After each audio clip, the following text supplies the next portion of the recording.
They hate when you elevate. You stacking up losses, I'm handing them out, yeah, I had to go delegate. It feel like I'm floating, I'm lost in the moment, I swear I could levitate. They never believed that I would really fly, I had to go demonstrate. I had to set them straight. They hate when you elevate, elevate, elevate. They hate when you elevate, elevate, elevate. Yeah, they hate when you elevate. I had to elevate. I'm way too fly. Yeah, I'm feeling myself. Ain't no chance I'm coming down, no. Got a soul view to myself, yeah. Why would I give it up? Why do they want to come take my place? I work too hard. Yep. Salute everybody. Get to the festivities. Clap it up for yourselves as well. If you're in the building, I appreciate you being here. I know it's prime time. You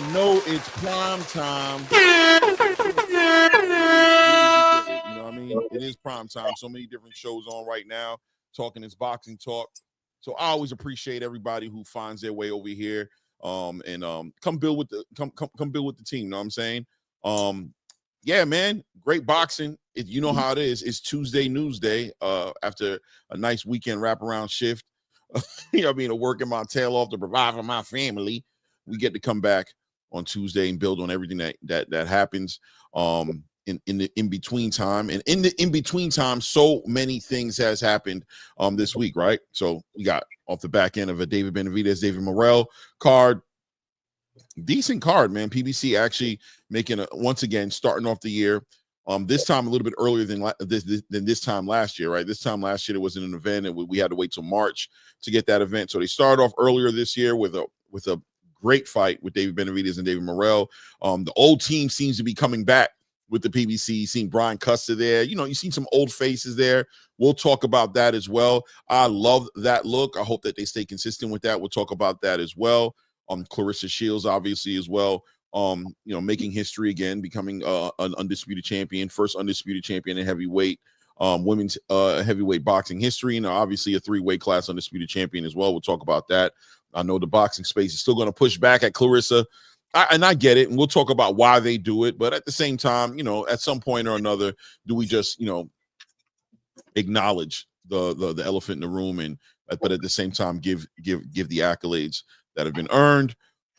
News coming on the Ring Magazine side of things coming out about the Ryan Garcia and Romero fight actually becoming a little bit more interesting now that they've involved the WBA regular title to get involved in that. You know, that of course in turn upgrading Bozy Ennis and Imantis. I hope I'm saying that right. Imantis Stanionis.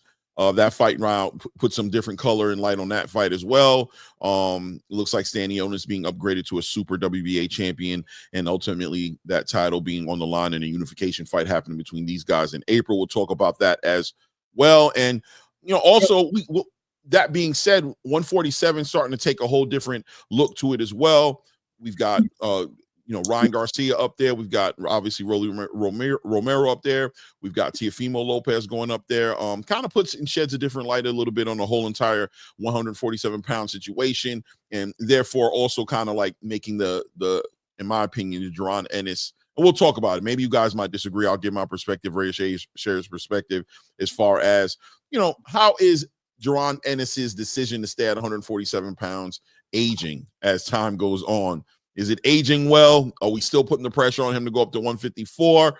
Or, you know, is 147 actually starting to take a look that looks great? And maybe this was all in the plans. Maybe, you know, I mean, this was all being spoken of in the background and kind of put some perspective on the decision that Jaron Ennis made to stay at 147 now that all this attention is actually coming to it. You know, geniuses in the background, the architectures of this boxing space now, or of the, you know, of the Jaron Ennis's career, might have been seeing a bigger picture, right? We'll talk about that and put some perspective on that as well. But that being said, salute to my co-host.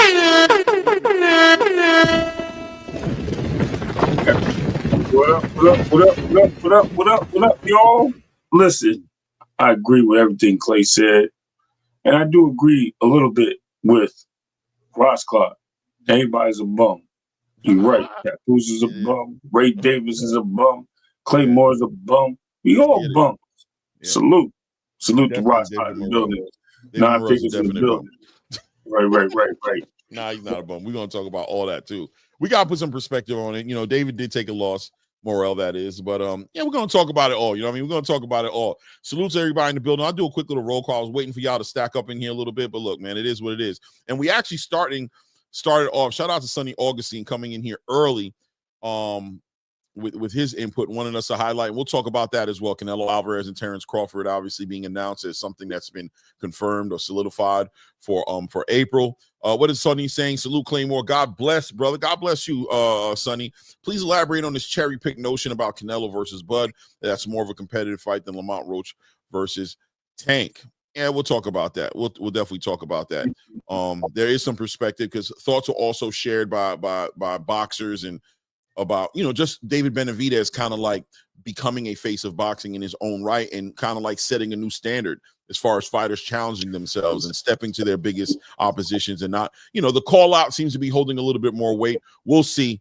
We'll talk about that. WCS, salute to WBCS. Definitely got to go ahead and subscribe to that man's channel as well if you haven't. Always putting in that great content as well. But he came in a little bit earlier saying, good question. He checks many boxes, star, entertaining, good promo, energy, selling a fight, and respect the resume. I hope he gets the winner, better be biblical performance value at 100%. And I think he was speaking towards the title. Speaking on David Benavidez becoming a face of boxing, right? And we'll talk about that as well because, you know, he is making moves right now, and he did. What a great performance. And I think everybody knows that he did not have to fight David Morrell.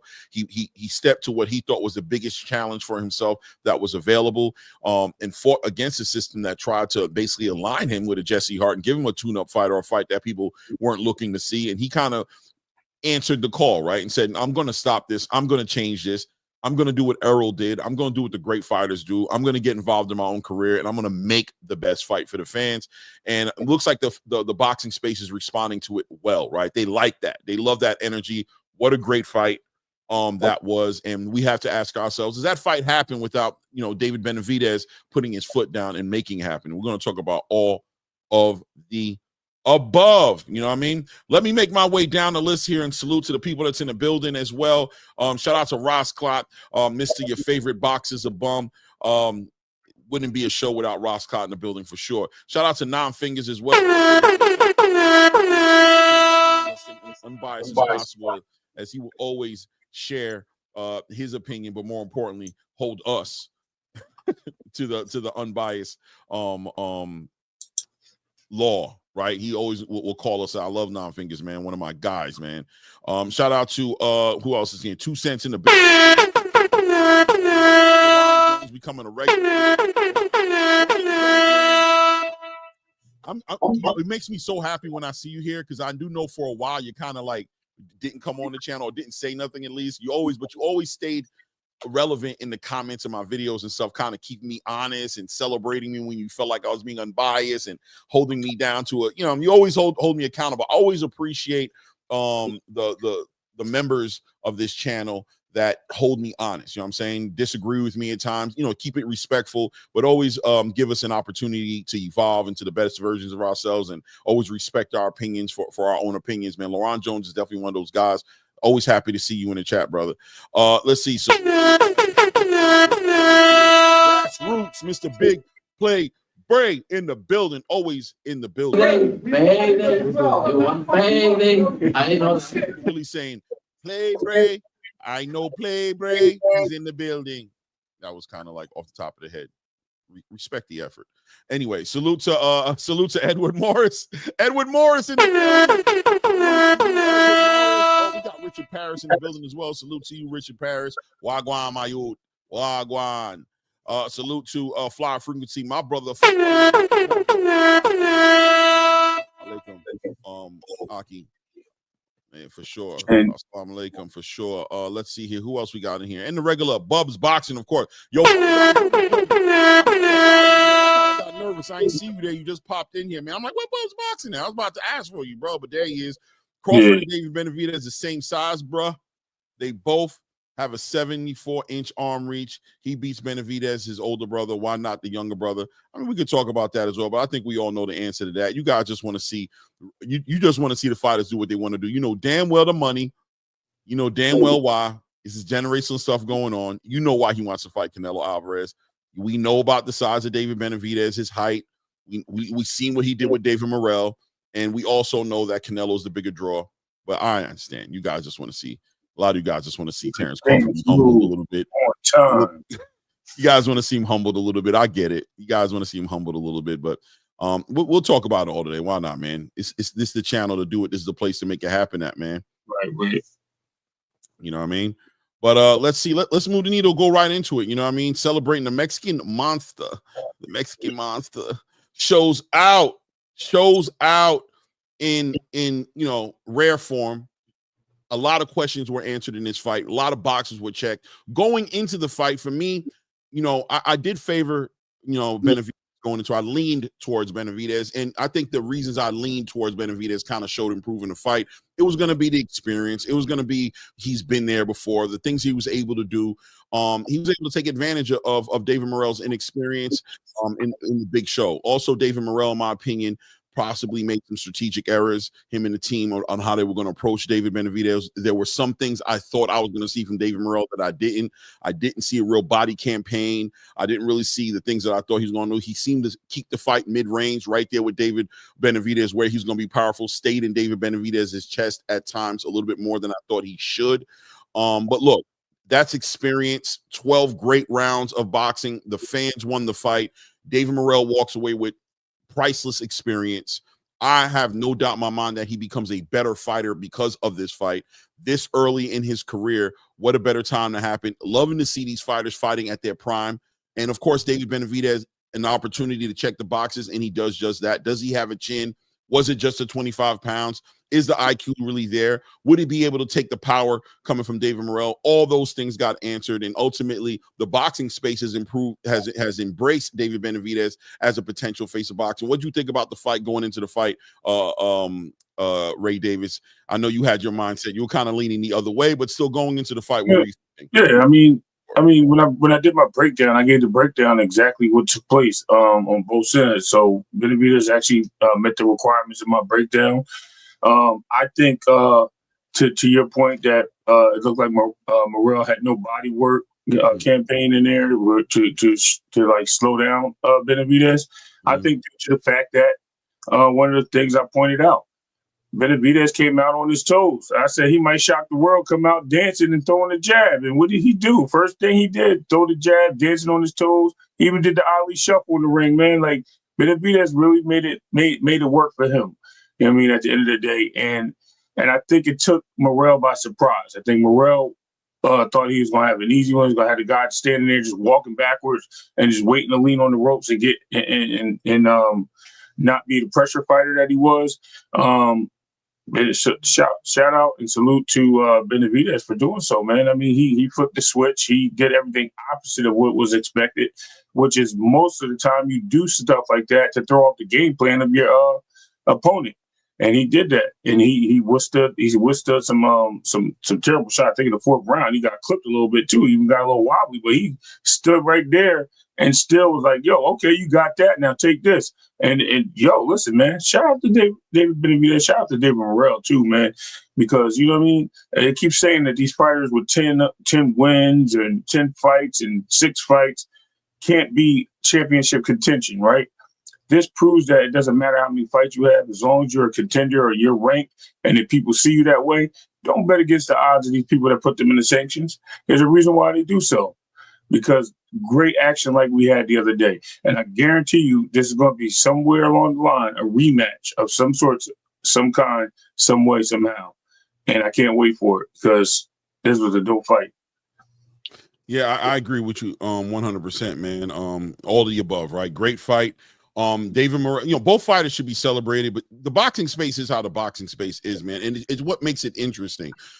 But David Benavidez definitely, in my opinion, potentially ushered in or helps ushering in, joining the likes of, and I know people don't want to get involved because it was a PBC event, but what Turkey is currently doing, what a lot of fighters, are getting incentivized on doing is, embracing the idea of how great it looks when the best fights the best. When the competition is there, the boxing space will respond to it, right? And it seems like David Benavidez had an opportunity to do something else.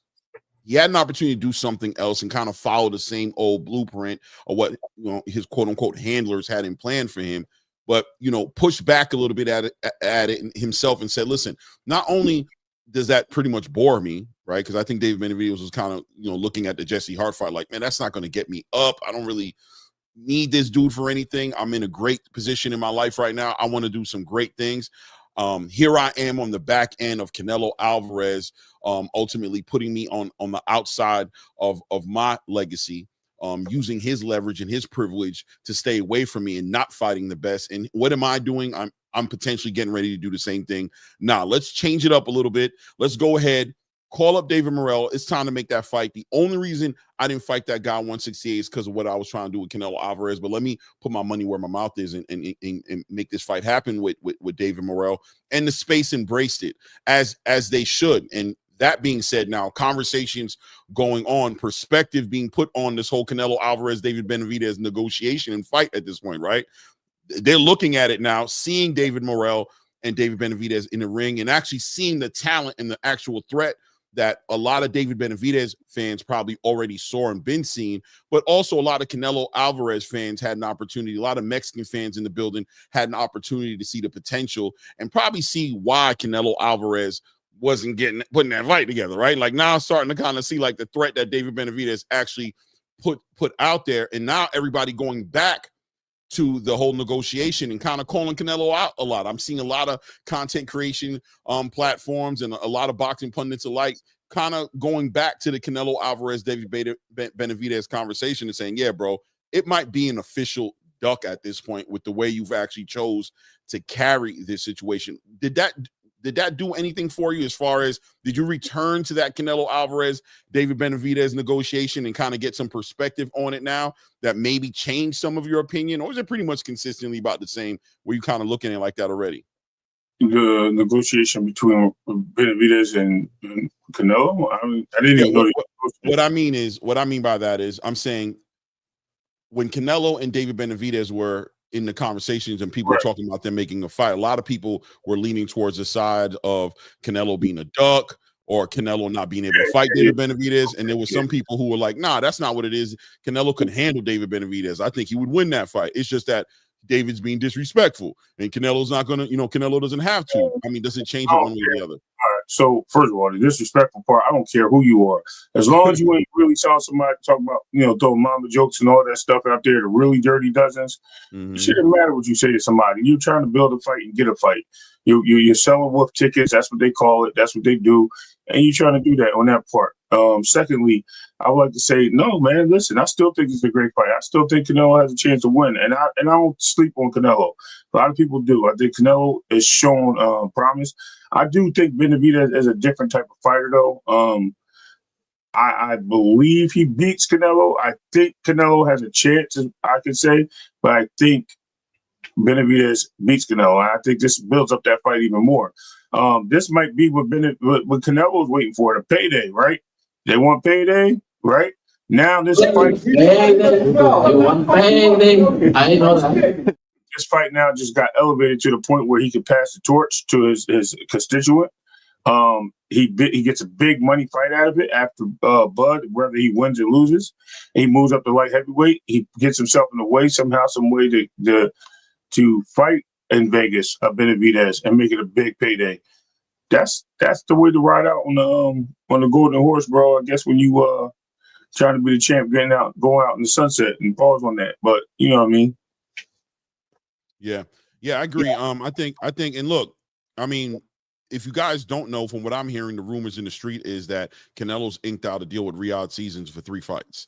One of them being his fight in May, the second one being the fight with Terrence Crawford in September. That's been confirmed now as being finalized, and we don't know what the third fight is. So for all we know, for all arguments purposes, David Benavidez and Canelo Alvarez isn't off the table, right? This thing is still something that is very real and can still happen.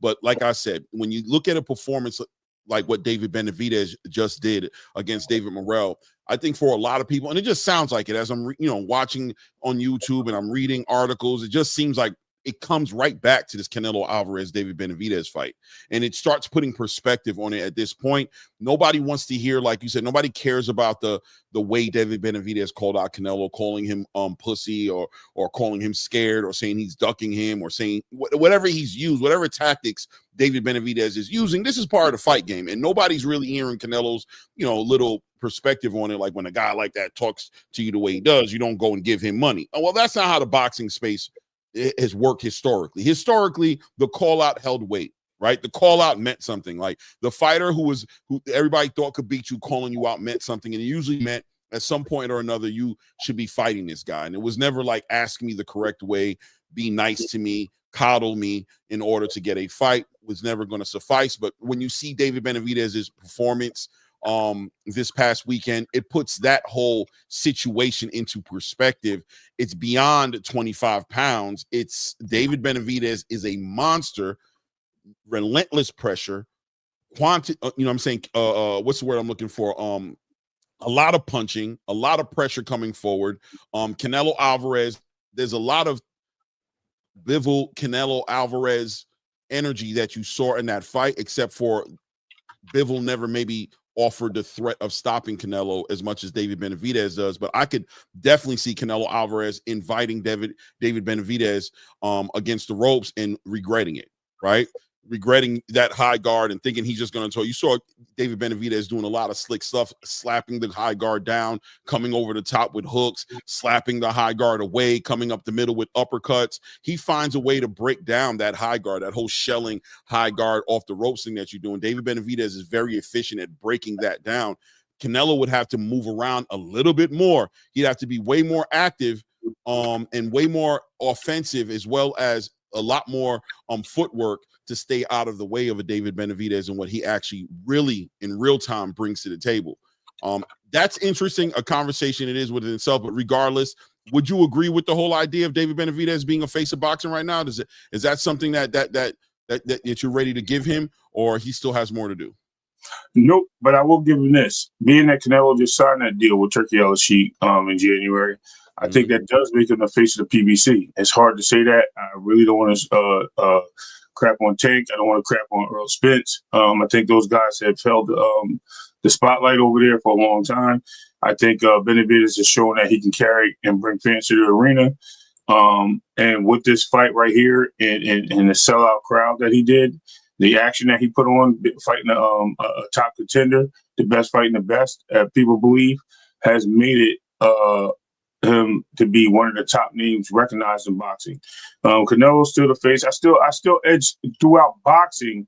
I edge Tank over Benavidez, but through the PBC, it's kind of weird, right? Because it's like it's a smaller entity. I think that they're putting their money more behind Benavidez over Gervonta, but at the same time, you know what I mean? It is what it is. Yeah, I see. Salute to 2 Cents in the building. I hear people talking about this 3-fight deal that he's just recently signed with the PBC. I haven't seen nothing like that. I don't know. I don't know where you guys are getting that from. I'm.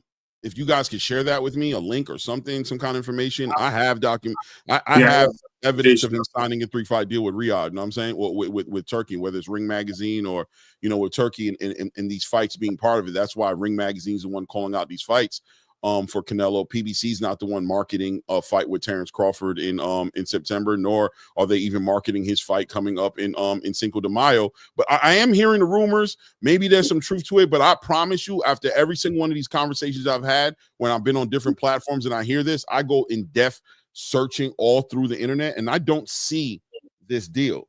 So please feel free to share that with me, whether it's an Instagram or whether you want to put it right there inside of the chat. I don't know of this deal. I don't know about this deal that he signed with the PBC. And I mean, just like I said, just because the PBC purpose thing is, I just look at the fans that came to see him fight on the Tank card. How that crowd, when they were out in Vegas the last time, and he was under the undercard. I think a lot of people came out there to watch Benavidez at that point, and I think this fight just sold out in the T-Mobile Arena. Now, did some of the Canelo fans show up because they support Pitbull, being that he's a true Mexican, and you heard the chant of Cuba in the ring because they don't really they don't like Benavidez because they're Canelo supporters? Yes, you did hear that, but at the same time, the fans were there. It sold out. It was a big fight.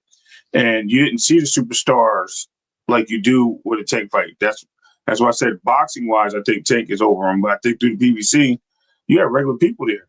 Regular people. And they sold out with regular people.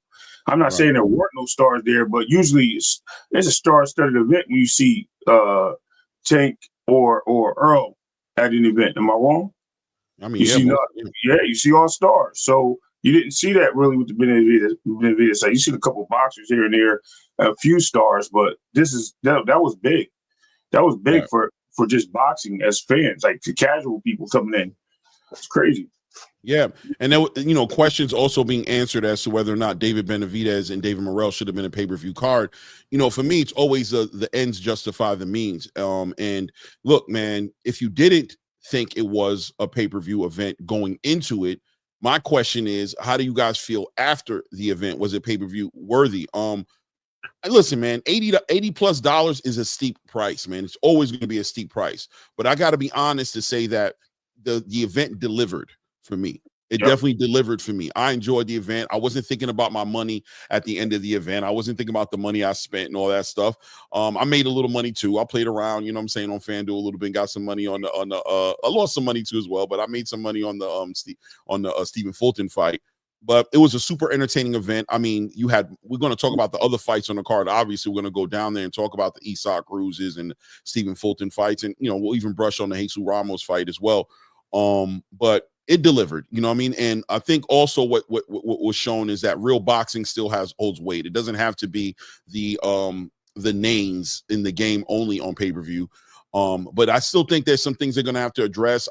I still think it's a lopsided a market or a competitive market, if you want to look at it that way, when you're offering a card like that for $90, and then you have a card coming up on February 22nd, which is supposed to be around the $30 range. At some point, that is going to have to be addressed. And we'll see how they do that. But look, the event was epic, man. It was an epic event. The fights delivered. Real boxing fans knew it would. Casuals may have questioned it, but I think they got a lot of boxes checked for themselves as well. Moving forward, heavyweight fight of two bums on the shit. Oh man, Roscoe, I'm not even talking about that fight. That fight was just hard to digest. Just that heavyweight fight on the Clarissa Shields card, I was so frustrated. I mean, I didn't know. It was so funny because there was parts of me that was trying to turn the channel away, but I was like, kind of like maybe something had happened. But I mean, ultimately, the way that fight ended, you had to kind of see that coming. You saw the guy getting ready to get tackled to the ropes at some point or another. But yeah, man, that was a cringe fight. That was a cringe heavyweight fight to watch. Keeping my eye on that was ridiculous. But look, Canelo Alvarez looking suspect, guys. It's the truth. People are looking at it weird right now on the back end of an announcement like what just came out as far as Terrence and him, and we'll talk about that a little bit later. It's starting to bring up cherry pick conversations and things of that nature. And, we'll see what happens, man, right? Let the balls, you know what I'm saying? Let the cards lay where the cards lay at, and we'll see what goes on. Yeah, definitely congrats, cool boy. But David Morrell also to be celebrated, but look, he definitely took a loss. He definitely got outclassed. His experience as a professional boxer got exposed. He brings a lot of intangibles to the space as far as his athleticism, the power he has, but it wasn't able to overcome the reality of the situation, which was the know-how. And David Benavidez shows he had the know-how. He understood what it was going to take to win. He also wasn't really to deal with David Benavidez's absolute, he just would not retire his will. His will was never going to be discouraged. He was never going to get put in a position to where he gave up. He met adversity with more offensive energy, with more no, I'm the monster. This is the monster's ring. But that being said, David Morrell still lasted 12 rounds with the monster, had moments in the fight. I think each round held its own weight as far as a competitive fight was concerned. Whenever he was approached with the offensive energy of David Benavidez, he responded, you know what I'm saying, as much as he could in moments, right? He definitely has to go back to the drawing board. Him and his team will do that. But as I stated earlier, 12 rounds, 12 good rounds in like that, usually a fighter of David Morrell, as long as he has character, he should be coming back a better fighter because of this. And he definitely is must-see boxing as well. He had his own victory in his own way. You know what I'm saying? As far as the world not knowing him, now they know him. He's been involved with one of the most competitive fights that David Benavidez has ever been in. If David Benavidez, in fact, is going to be called a face of boxing, you know what I'm saying? You can't say he'd be able to do that without this performance he had with the dance partner he had in David Morrell. But what's next for David Morrell at this point? I mean, you see what David Morrell went through. He made it to the other side, you know, maimed, taking the loss, you know what I'm saying? But now what? Now what for David Morrell at this point? Oh, shit. Who want to get in the ring with him when he making people look like Tatum, right? Yo, when I see Benavidez face, I'm like, damn, bro, you just made the monster look like Magic Mike, bro. Pause. No, that's crazy. Beat his face up. Yeah, man. Yo, it's crazy when you get somebody like you see somebody that has to lose in a fight like that, right? Somebody has to lose. It is what it is. Morrell has a big now. He has a big wall. What do you call it? Hill to climb, right? Okay. Though he accomplished a lot of that in this fight, he got through most of it. I think he had nothing but promise here. I mean, again, this is the great opportunity of us saying, yo, a loss is not that bad. Taking an L is not that bad. You can bounce back from it, especially when you put on a performance like that. That's never going to take anything away from him. Yeah, it was like round wise, he lost a lot of rounds, but he was in the fight the whole time. And being in a fight shows promise. And like you said, going back to the drawing board, working on a few things here and there, just coming up with a better game plan. And I think it could be, I don't know if it's coach to communication issues or whatever the case may be, but there's something that's definitely not connecting there. I think he's he has enough amateur experience to know how to get around these things. But I think he came in there with the right attitude to win. And though those things, all those other things were side attractions, I think he goes well. He gets in the fights that he needs to get into at 175 now. I think he fits in right where he needs to. I remember back last year in January, Clay, I told you in the panel here that when Benavidez goes, because you remember you were preaching, Benavidez need to leave Canelo alone. He need to go to 175. And I said, that's a great move. I said, because you know who's going to be right behind him? David Morrell. I said, when David Morrell goes, you're going to start seeing other fighters move up because they're going to see opportunity. So don't be surprised if you see a Caleb Plant moving up. If you see other fighters, I don't think Jaime McGee move up, but like a Berlinger, these guys start moving up in the division, and when light heavyweight becomes the division to fight at. Even a Canelo before he retires move up to light heavyweight. It may happen all because a good hard-earned heart, spirited. Hard-spirited heart that this guy David Morrell had going into that fight, man, and taking it the distance. It shows character, it shows build, it shows confidence, and I think his road of gold is going to line up very soon. Yeah, man, I think so for sure. Definitely looking forward to seeing what's next for David Morrell.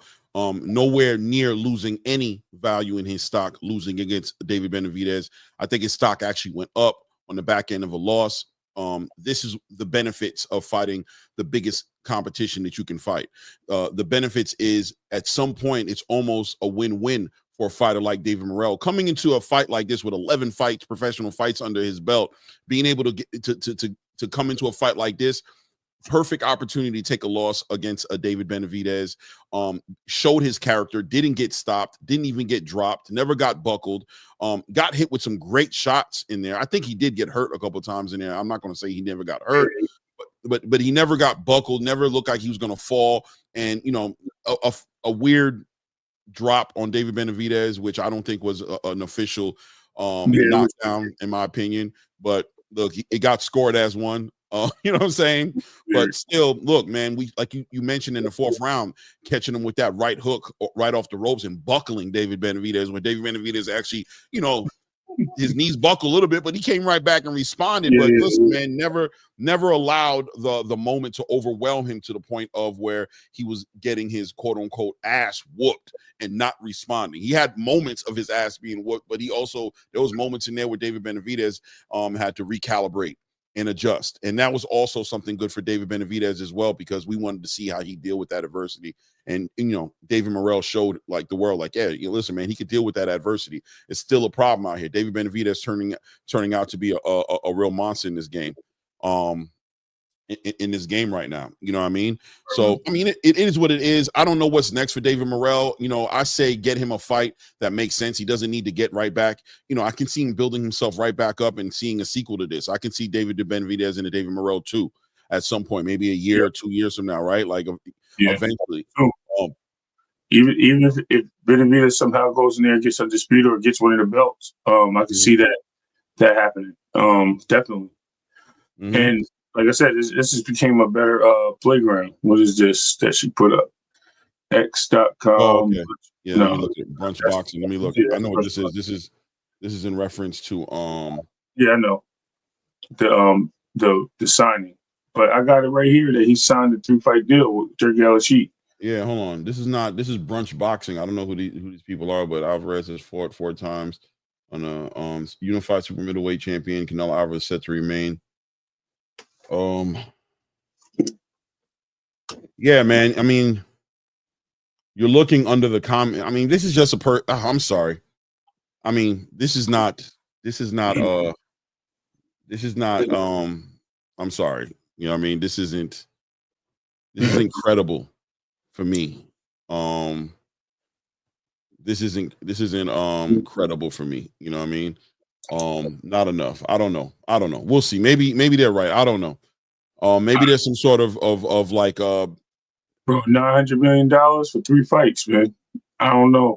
Yeah, you're gonna turn that down. I mean, physical numbers on Turkey Al-Sheikh giving. I'll put it up here. I'll put it up here as well, just so you know you guys can see what I'm looking at here.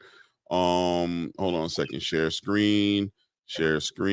I'll put it up here for everybody to look at as well. So it's not just us looking at it type of situation. Here it is right here, right? So unified, if you guys can't read it, I'll read it out to you right here. It says unified super middleweight champion Canelo Alvarez is set to remain under the Premier Boxing banner, according to his manager and trainer, Eddie Reynoso. Alvarez has fought 4 times on the PBC banner, including his last 3 bouts. He's said to be very happy with their business arrangement and his treatment by the company. TG Promotion has set aside May 3rd at the T-Mobile Arena in Las Vegas, Nevada for Canelo's next bout. Possible opponents include, but are not limited to, Jamal Charlo, William Skull, and Christian and Billy. I don't know, man.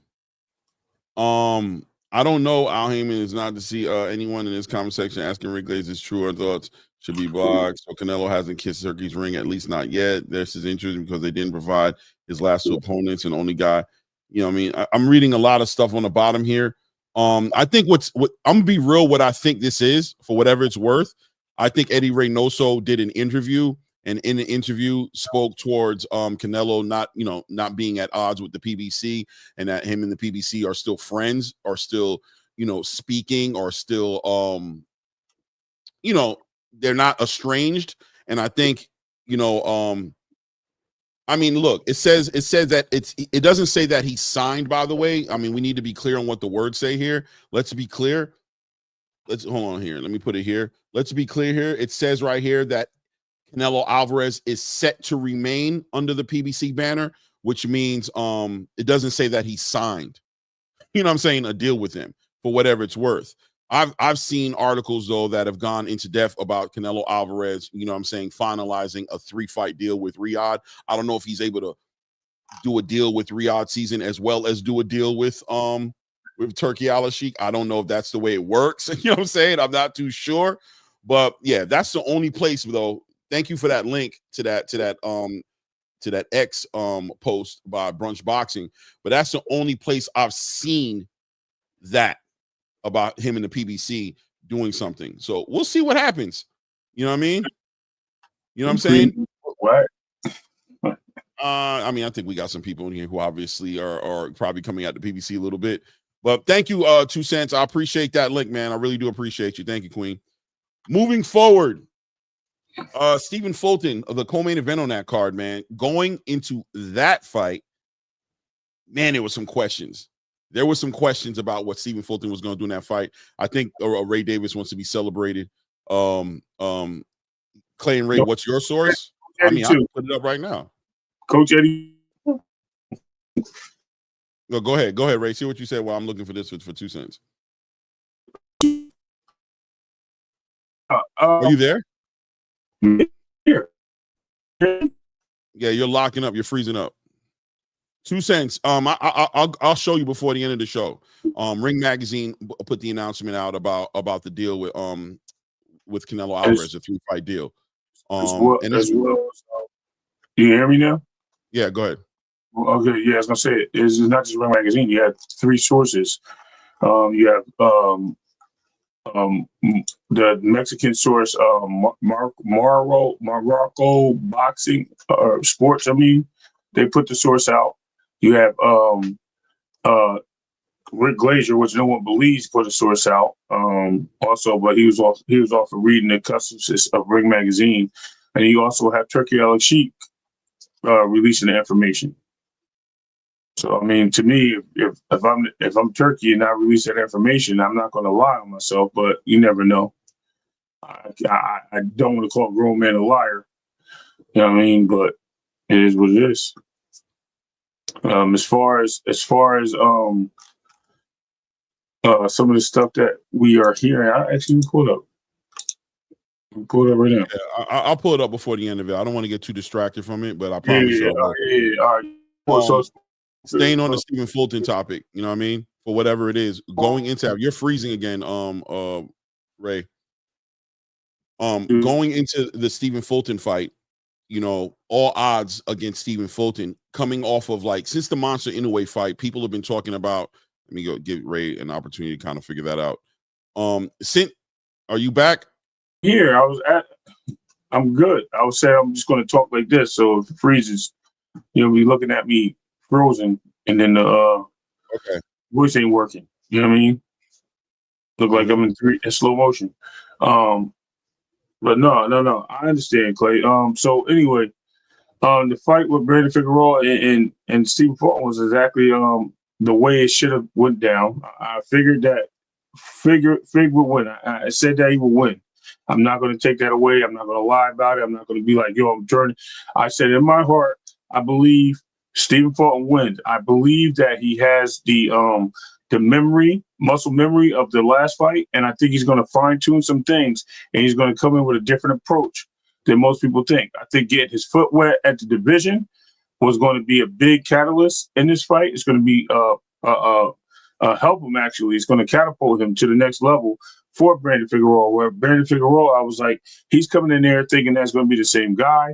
He's coming in there thinking it's going to be the same fight. And just like the Steve and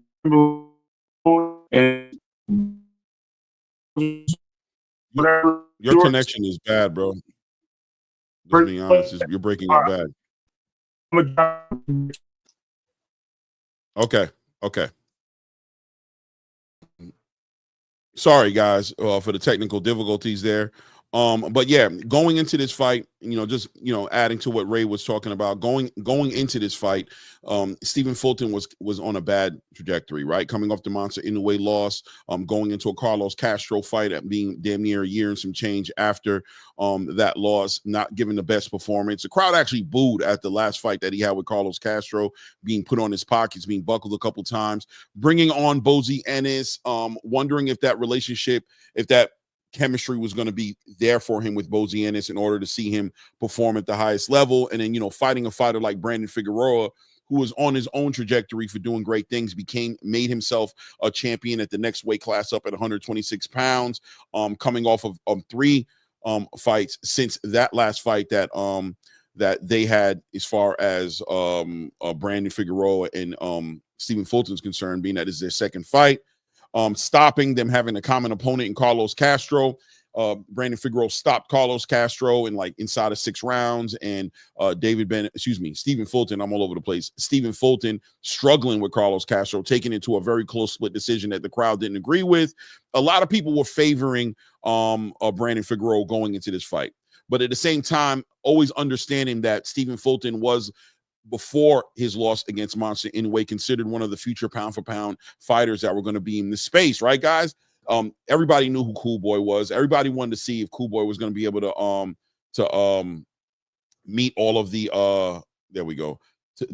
to meet all the expectations. And then going to Japan and taking that loss against Monster Inoue kind of deflated his whole entire movement, guys, right? It deflated the whole entire, Cool Boy train, and he was talking about going up in weight and ultimately making his return on that card against Carlos Castro, even signaling to the boxing space that this was just going to be a one-off fight at 126, that ultimately his big goal was going to be to go up to 130 pounds, right, and compete up there against the Raymond Fords, Oshaki Fosters, the Manuel Navarrates, the Lamont Roaches, right?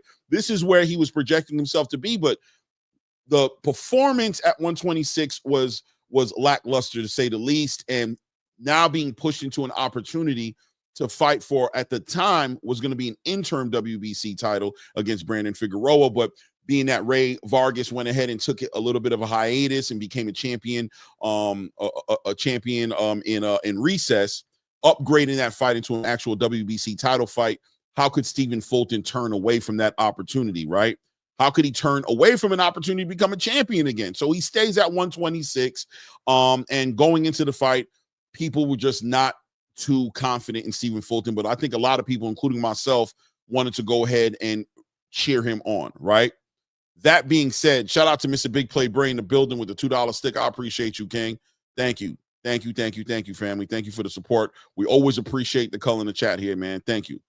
But that being said, going into the fight, what was Stephen Fulton going to have to look like to change the trajectory he was on? Well, in his last fight, he became a mid-range, in the pocket kind of fighter, right? And some people might say he was always that, but going up in weight, dealing with the power that was going to be coming back at him, he had to embrace the fact, like, was he going to become the puncher he wanted to become, being that he went over there with Bozy Ennis? Was he adapting a new program, a new system, fighting the way Jerron Boots Ennis did, and how effective was that going to be for him? Well, in that fight against Carlos Castro, it looked like it wasn't really working out for him like that, right?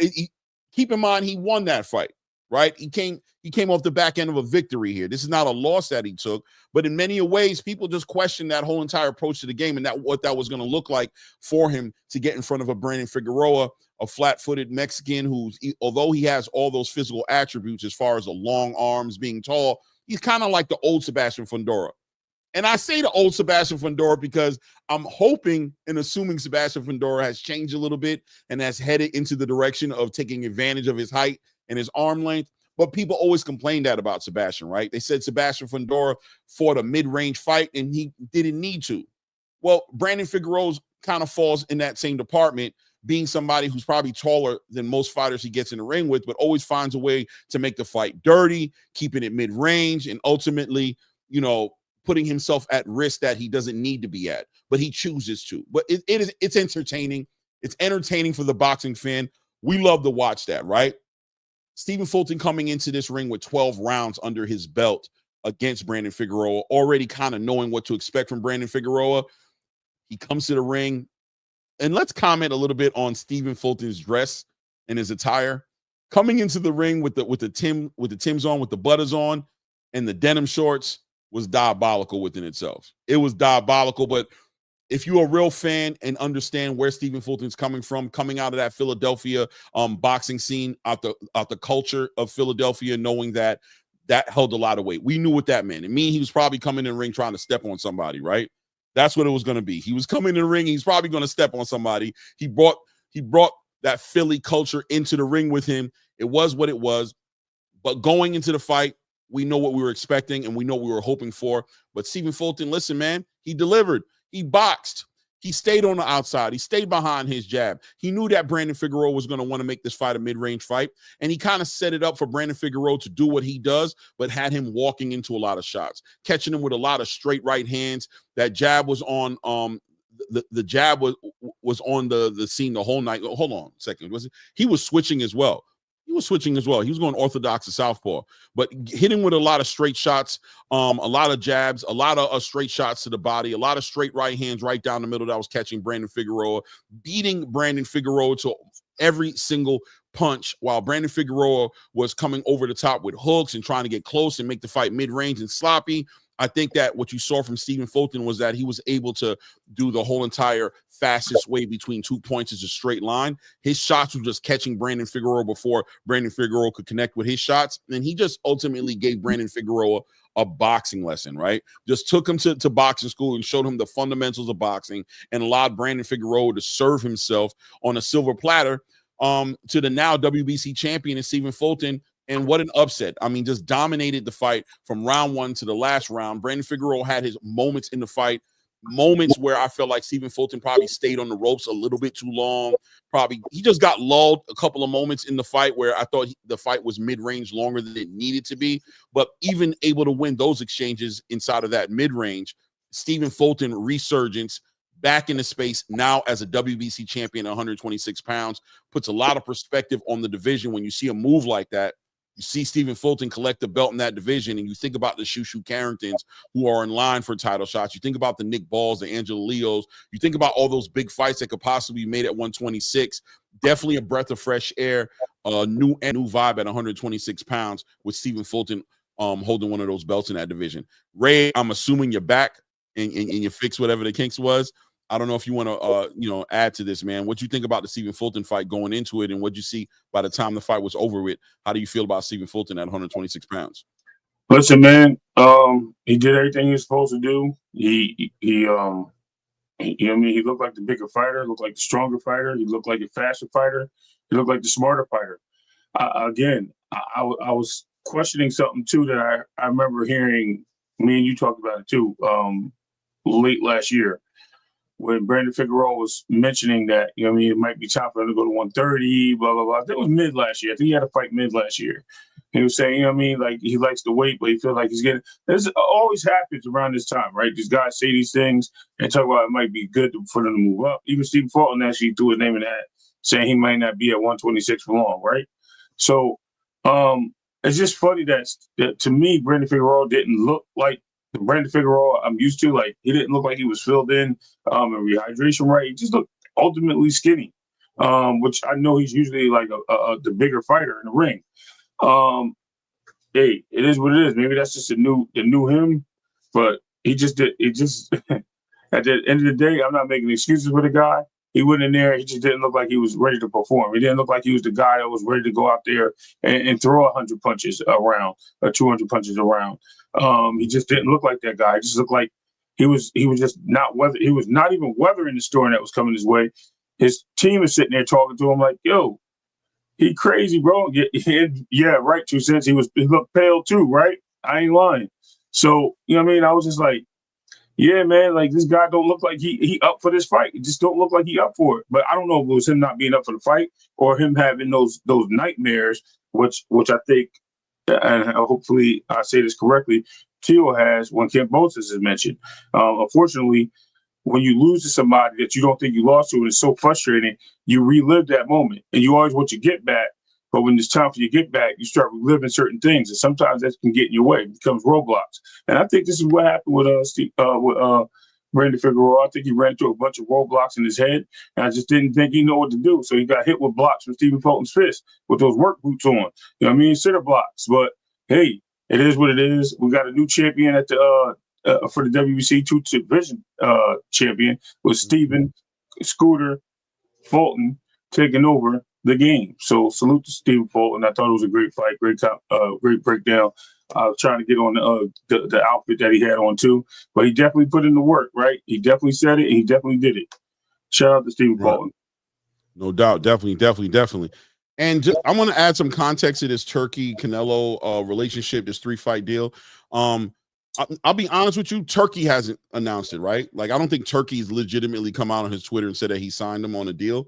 I guess more so a lot of platforms were acknowledging it. You know what I'm saying? Obviously, you know, a lot of tweeting going on, and things of that nature. And, you know, there are articles on a lot of boxing platforms stating that this deal was in negotiation. As a 3-fight deal that includes that mega fight with Terrence Crawford.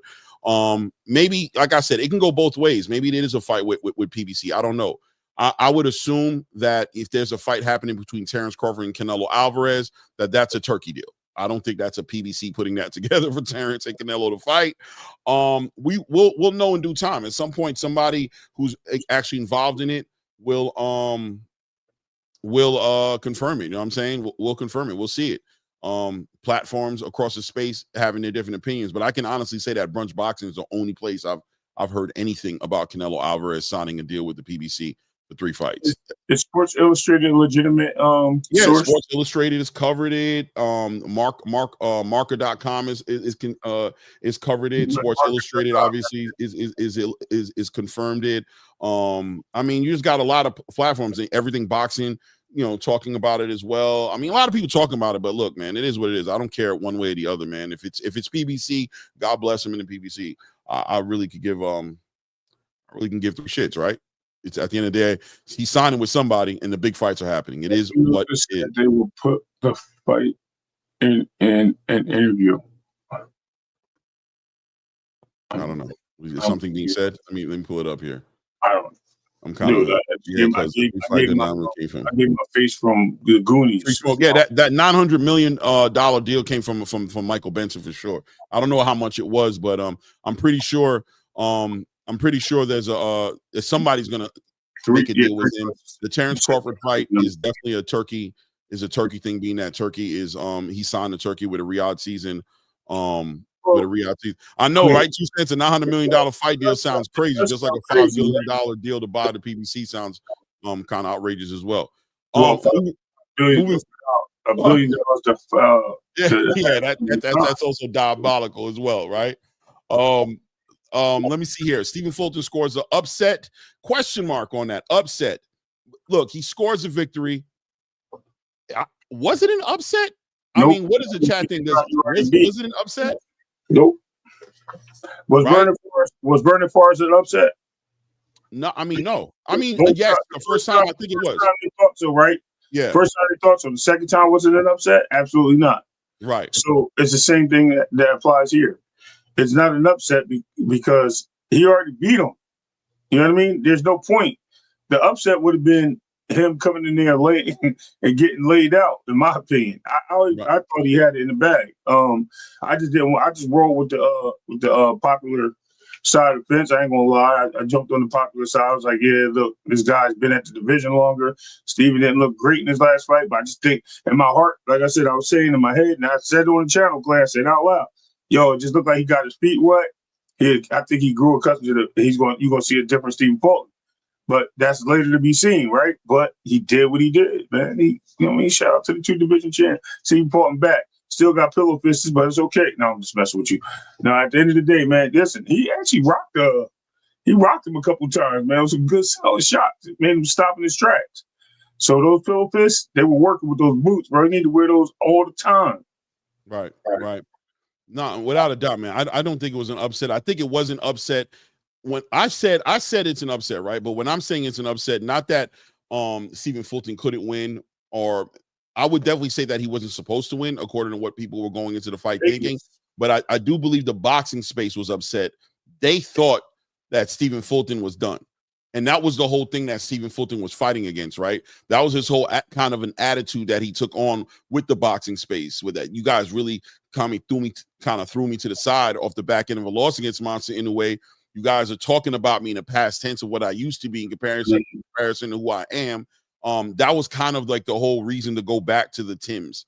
Not back, but kind of bring it like I'm bringing Philly with me, right? Yeah. I'm definitely going to be covering that Secret Dance Move 100%.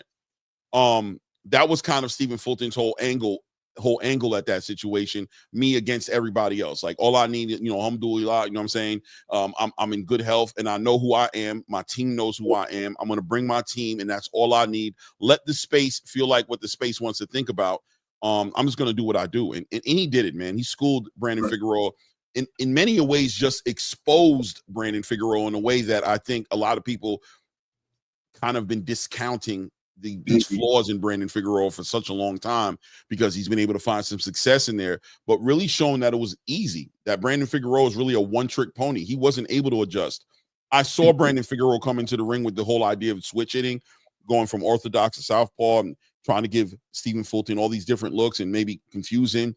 Seemed like he tried to even get cerebral in there with Stephen Fulton, which was just something like, if you're a fan of Brandon Figueroa and you've seen him fight, cerebral isn't what you think about when you think of, you know, you don't think about cerebral. You think about he's coming forward, nonstop pressure, punching on you, eventually you break. But he got cerebral in the fight. All of a sudden, he was trying to be slick, and he was trying to, do certain things, and then ultimately end up falling back on what he does, which is be messy.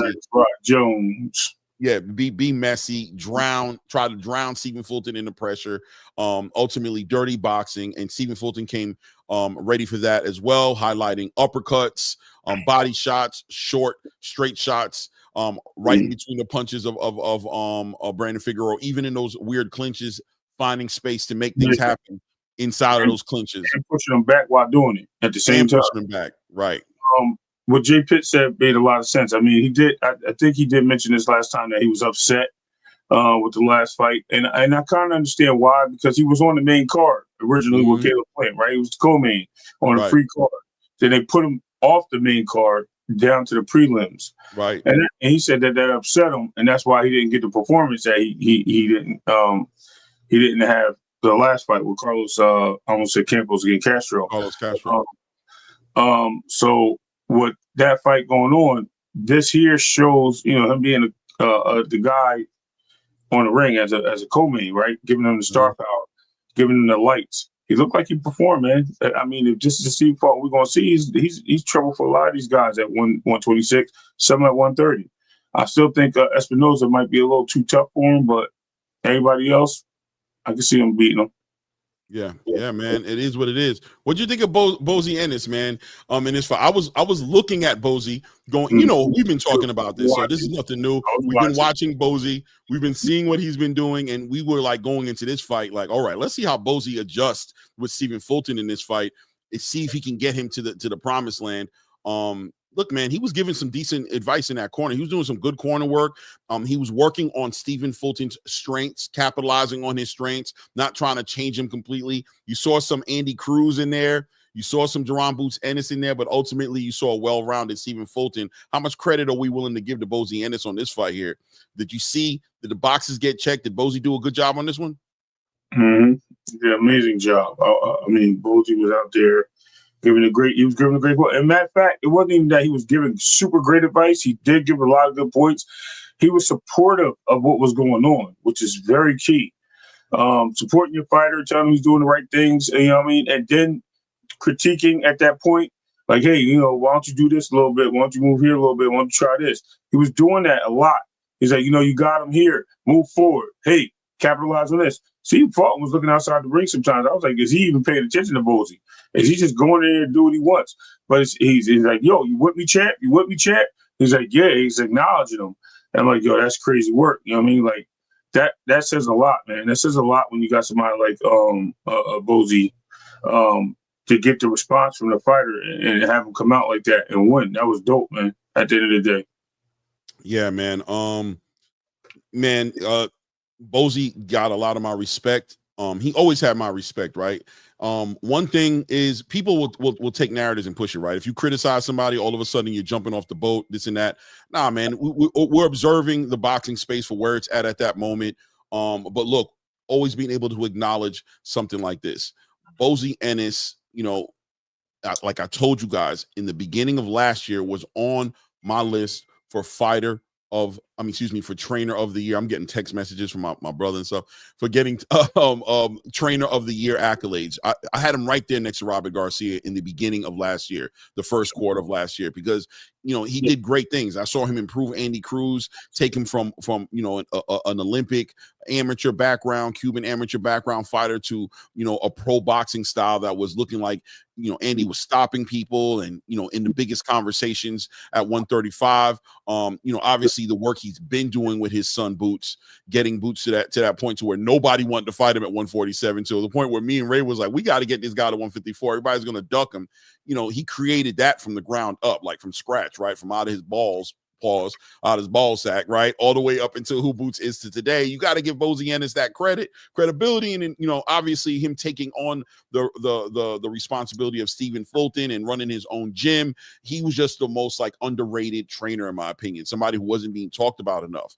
But then you saw some questionable fights, you know, Drawn Boots Ennis making his return, fighting against David Avenesian. And what are people saying? He's getting punched on too much. He's not adjusting well. He's overcommitting to trying to knock these guys out. He's making this look like a sparring session. Then you see him get up inside of the ring with a rematch with Karen Kukudajin, who everybody, in my opinion, was looking to see Boots Ennis run over and just cut the ring off and knock him out.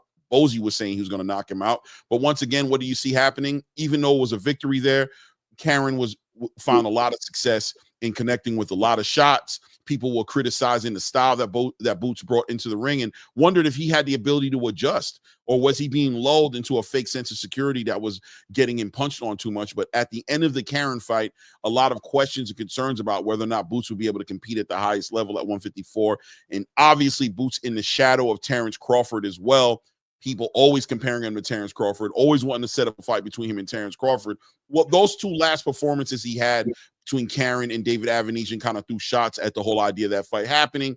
It started to become something consistent with Bozy's fighters when you saw Stephen Fulton fight against Carlos Castro, see him get sat on his pockets, see him get buckled, see Andy Cruz get buckled by Antonio Moran, right? And even seeing Andy Cruz in his last performance being a little gunshot, a little bit, right? Where he wouldn't, people were asking why wasn't he following through with a lot of the setups that he had there. The jab was working all night, but he wouldn't follow through with certain opportunities they saw in there. And, you know, Andy kind of going back to his Cuban amateur style a little bit to get that victory, showing more of the Bozy Ennis style, not like that 11th to 12th round, and was able to ultimately buckle Omar Salcido in that fight. But still questions, wondering what was Bozy the common denominator here.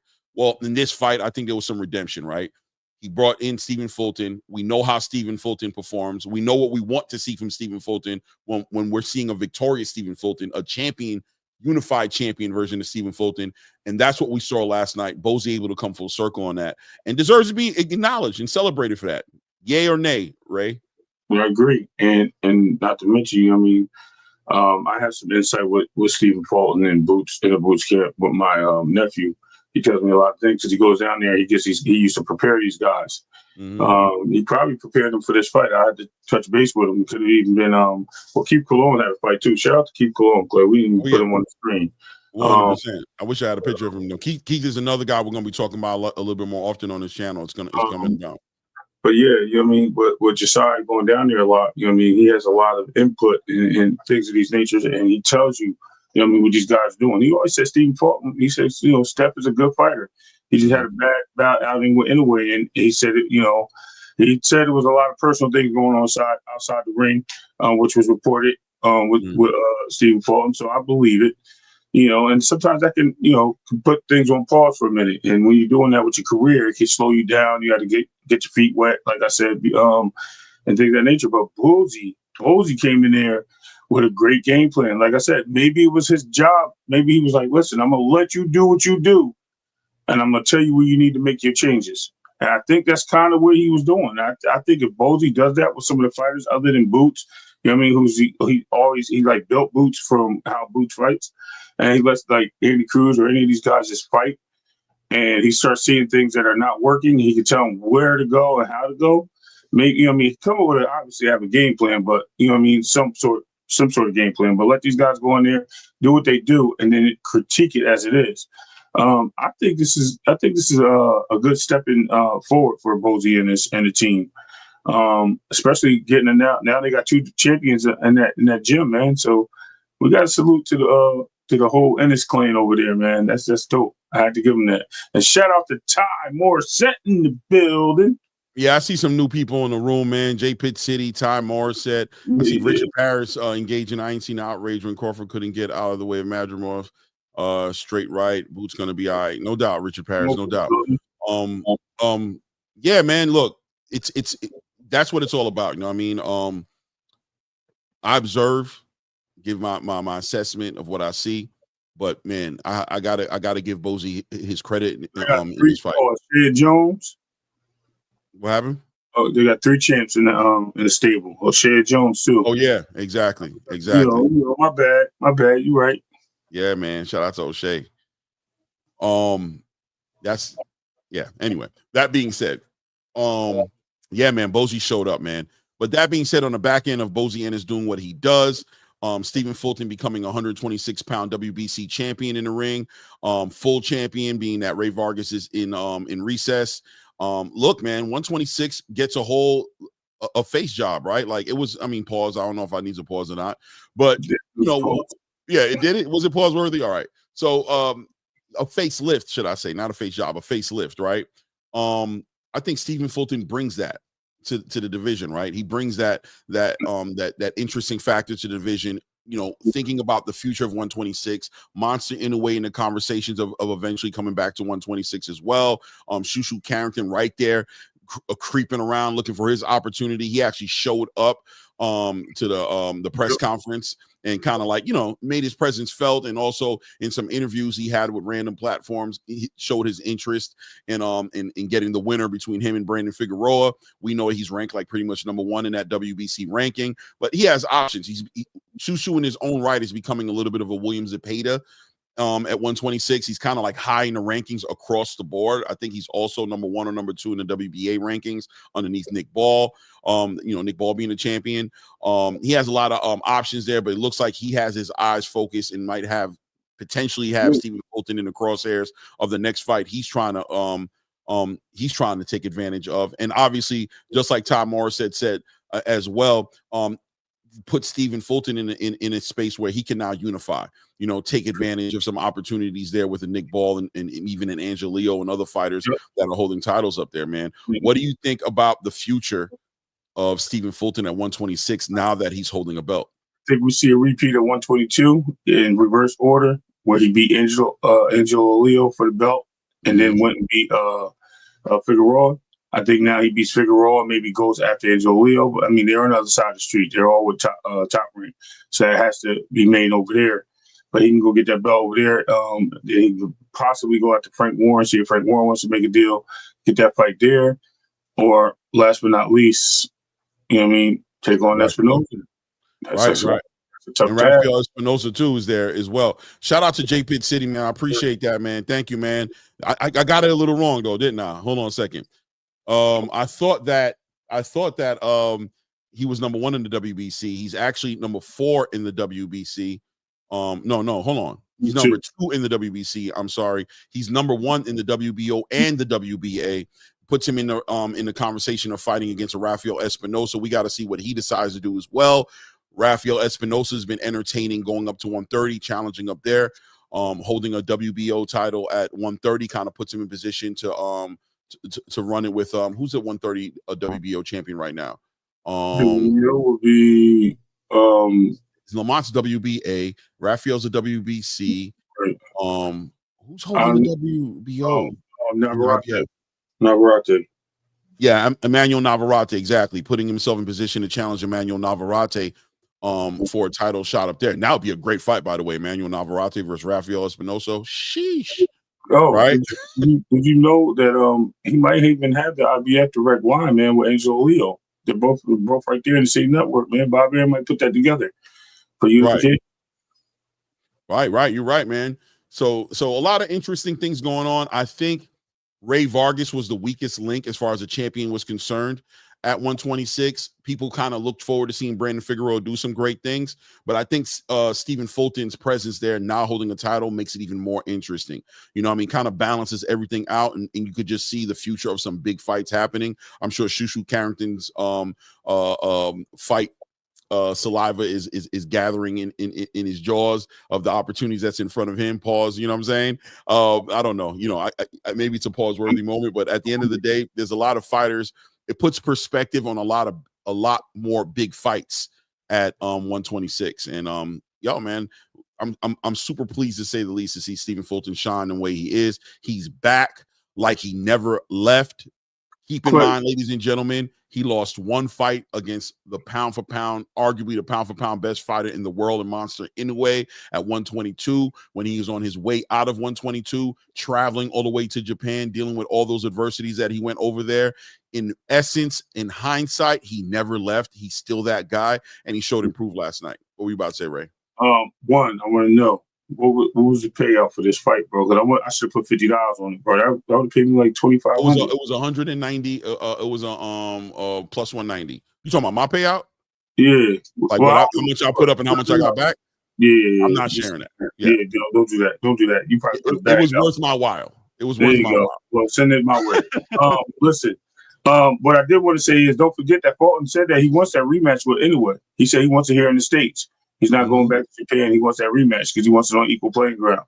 So I would like to see that. I would like to see what goes on from there. Yeah, man. Yeah, says, thank you, Clay. Should have had that energy before the fight. Hey, man, I call it. Listen, I call it the way I see it, man. Listen, there was no secret. I was rooting for Stephen Fulton, but a little discouraging seeing what I saw with Castro. And once again, combining that with what Bozy was doing with Andy Cruz, I just wasn't sure if there was just some boxes that need to be checked, man. But I've always wished the best. Huh? On camera? Doesn't 2-6 got to shave his eyebrows on camera? Did he bet me? Maybe, I don't know. Secret Dance Move said, Clay, the new Dwyer Boxing. Yo, shout out to Dwyer Boxing, man. That's a super compliment, Secret Dance Move. Thank you, man. I think that guy is amazing, man. I love his commentary. He obviously he's more of a bettor, so he kind of deals with the odds a little more. But Dwyer Boxing is amazing, man. Underrated, bro. Should probably get a lot more celebration than he does. If you guys don't know, tap into him. He's kind of, he's not aesthetically, doing his thing like that with his, but his information is priceless, and he really has a great eye and perspective on his boxing space, man. Really has a hold on that algorithm, man. Shout out to him.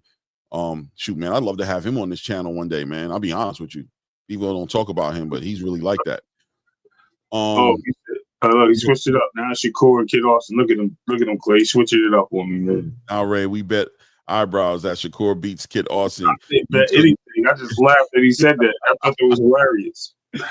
I've never heard nobody say that before. So yo, he said I got the Clippers ready. Oh, boy. Let's hope that works out for you, Ray. Let's hope that works out for you. Mrs. Ray in the building. Yeah, shout out to the wifey, man. You guys are treating me like the big girl at the end of the bar, man. Show me some love. Jeez. You know what I mean? You ain't gonna put some color in the chat. At least hit the like button, for the love of God. For real. You know what I'm saying? Listen, man. So going into one of the most exciting fights of the night, right? Some people might say fight of the night. I don't think so, obviously. I'm going to go with David Benavidez and David Morrell being the fight of the night. But this one right here is right behind that fight. Always delivers. Isak Pitbull Cruz able to defeat Angel Figueroa, but not lackluster at all. Mexican shootout. Isak delivering. If you don't know why you like Isak Cruz, if you're not aware of what it is about Isak Cruz that brings the people in the building, watch this fight, right? Nonstop. And listen, with the right dance partner in Angel Figueroa, with the right dance partner, fireworks, right? Absolute fireworks. Please kick off. What'd you think about this fight? Going into it, I think we had expectations, but at the end of the day, how do you feel about this one? I called it like I seen it. Did I not compare this to Tio fighting Claggett? Did I not? A little bit, but I think it was better than that, though. Because I don't mean the trip or the fight. I'm just saying, like this guy's there. He's put there for him to be knocked out, and it's not going to go the way. Yo, this guy stepped up. I thought he was going to get dropped. I was watching some of his fights. He was getting dropped and slid all over the ring, punched here, there. Yo, he stood his ground. He swung. He wobbled. Pitbull. He did everything he was supposed to do in that ring, bro. I was like, wow. Matter of fact, I'm just going to tell you something. This card, this is the first time he's saying this live on camera, right? I only said it once before. This is the only card I think right now we got candidates for the fight of the year in two fights, and we got comeback of the year in 2 fights. That's crazy. Like, we basically got both in 2 fights in this card, two different fights, right? So out of 4 fights, which is great for this card, showing the action it was. This was a rock'em, sock'em, putting the tire. You ain't going nowhere. Tire up to our ankles. We getting it on type fight. If y'all don't know what I'm talking about, y'all ain't never boxed before. You know what I mean? So I'm just letting you know that's how you do it, bro. This was a Mexican war. I don't even know who else to compare to this, Clay. Maybe Pacquiao, even though he's Filipino, when he was fighting, what's his name? They went at it and just kept chipping each other in the chin. I forgot who that was. I think it was Marquez. Yo, crazy. Matter of fact, who was the other dudes that fought before Pacquiao? Fought Marquez. Who was it? You talking about you got Marquez? Who fought Marquez or who fought Pacquiao? And Morrell, right? Morales, Eric Morales was definitely one of them. Yeah, those are the big ones. Eric Morales. Did Barrera run on Pacquiao? I don't know. But yo, that's what I got. That was the vibe I got in that fight, bro. That was just 100% all for on heart, bro. You gotta give them that. Shout out to both boxers. It was a great fight. They want to run it back too. I like the energy of Figueroa. No, I want a rematch. Yeah, people want the rematch, but I think down the line, let Figueroa go get a fight in. But I'll tell you what, though, it's very realistic that a rematch could happen. Everything you said plus then, you know what I mean, exponentially multiply by 10 because the fight was a shootout. From round one. For a moment there when the fight first started, I'm like, oh, he's about to get him out of here, right? Because Figueroa just kind of was getting hit a little too much. You heard him, right? Boom. 100%.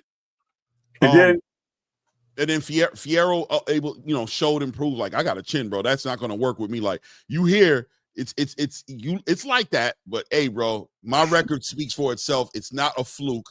It's not you know what I mean? My record is not just there for show and tell. I'm really like that. Chin is on 10. Granted, big head just like you, bro. One of us is going to go down. I don't plan on it being me. Let me get it together. I don't need to be getting punched on like that necessarily, but that's not getting me out there. Yeah. That's not getting me out the way. Isak just coming out at the end with a victory. I don't want to go play by play with this fight because we'll be here all day. Every round was exciting. One of the most exciting fights I've seen in a long time. It was like that. And there was another fight on there that we'll talk about later that wasn't as exciting, but it was a lot of punching going on. But ultimately at the end of the day, Isak Cruz gets back into the victory column coming off of a fight where he got schooled by a Raul Venezuela. But these are the kind of fights that Isak Cruz will give the boxing space and will always welcome him as a great fight to put on your undercard because he's going to deliver these kind of performances if you stylistically put the right fights in front of him. He does it. But that being said, Angel Figueroa looking like he might have a future at 140, fighting some other fights up there. I think he's going to be a dance partner to a lot of great fights happening. But Isak Cruz getting this victory, getting past the silliness of it all, he's still a small 140-pound fighter, man. And he gets that victory there, had a title that he held at 140 pounds, but we can conversate about it. And what direction does Isak go at this point? He gets this victory. Where does he go from here? Does he stay at 140? Does he try to, does he fight a Subriel Matias or something like that and get involved in another fight? Or does he maybe come back to 135? I heard even rumors of people saying they'd be interested in seeing him at 130. What do you see Isak going from here? Listen, I'm just going to say two things. First thing I'm going to say is that they just offered him a fight at 147.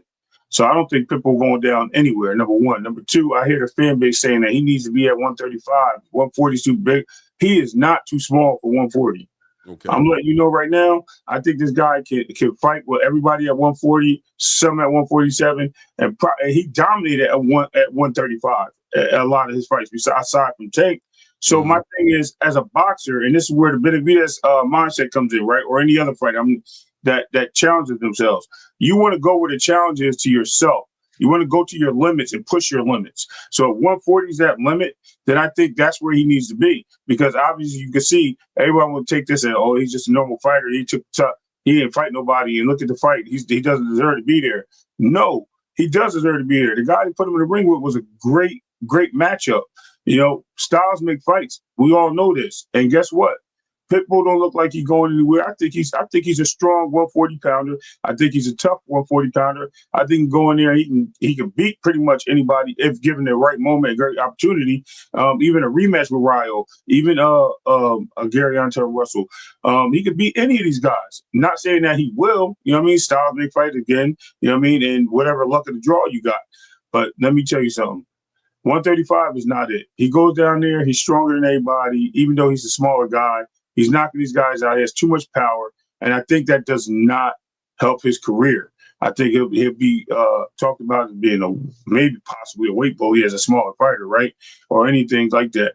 Him at 140 is perfect. 147 can do. I don't know if he goes that far, but I think 140 is perfect for this guy. I think this is where he needs to be at. Yeah. I don't know. I'll be honest with you. No matter where he is, he's going to be part of the of an exciting fight. Isaac Cruz, at a minimum, is a great dance partner for the right fighters, for the right fights. Like I said before, Subriel Matias, Isaac Cruz, I'm all in. I think that fight is a great fight. Isaac Cruz, even against Antoine Russell, great fight. Against these type of fighters that are going to stand in there with him and fight him the way Angel Figueroa was fighting him, or maybe not exactly that way, but the right dance partner, is going to be a great fight no matter where he goes. 135, as long as he's able to do it in a healthy way and be strong. It's one thing about Isaac Cruz. If he didn't check the boxes for you before, he showed it out Saturday night that he's must see boxing when you see him in the ring with the right opponents. We'll see what's next for him. He's one of those fighters who can do it all, though. You know what I mean? Like you said, at 140, he's short arms, but density-wise, his size, he's not too small for a lot of those fighters. Did you see him throw the jab in this fight and move forward? Yes, he was throwing the jab. I was like, yo, he's jabbing. I was surprised with that. I was really surprised. He threw the jab and came forward, started throwing fakes. I was like, yo, look at Pitbull trying to show some muscle up here. Like he had 122 or something. That was funny, bro. I ain't gonna lie. Yeah, man. I like seeing it. 5'2" is practically a dwarf.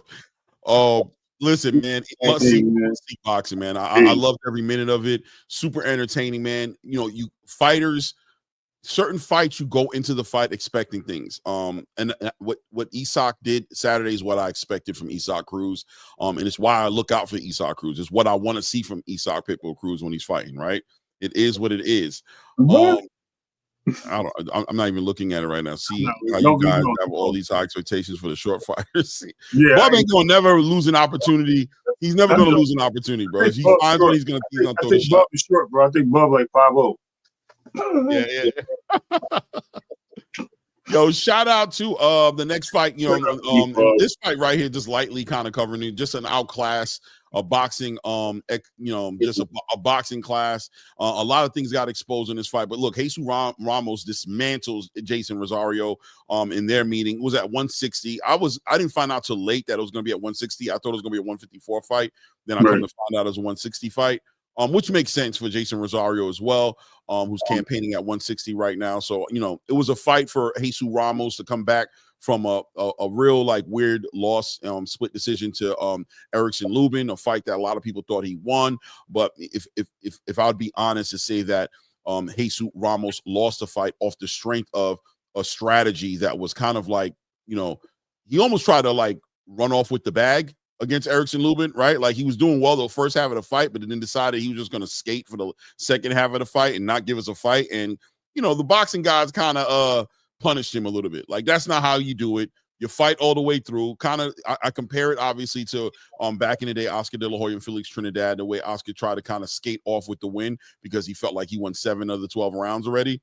And and Felix Trinidad was able to take those last 5 rounds and then obviously grab a couple of swing rounds in between and walk away with the victory. People thought that Oscar won the fight, but kind of lost the fight because he took off all the championship rounds, and Felix was able to walk away with that victory. Erickson Lubin kind of delivering that same kind of performance against Jesus Ramos in their last fight. Well, Jesus Ramos going into this fight with Jason Rosario wanted to leave all doubt out.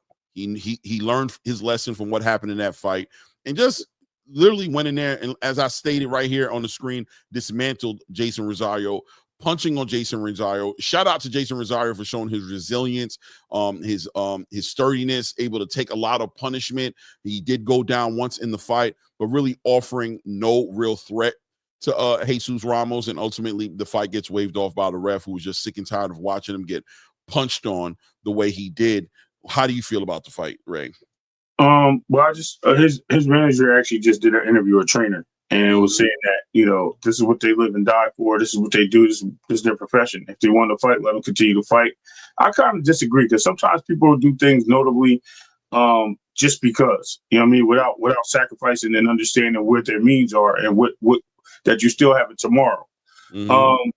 I think this was one of those moments where I think he should have not continued. I think they should. I'm glad they stopped the fight. The corner should have stopped the fight. Though he said he felt good. Fighter's never going to tell you he feels bad until he's brain dead or something and can't talk in the morning, right? Or sipping through a straw.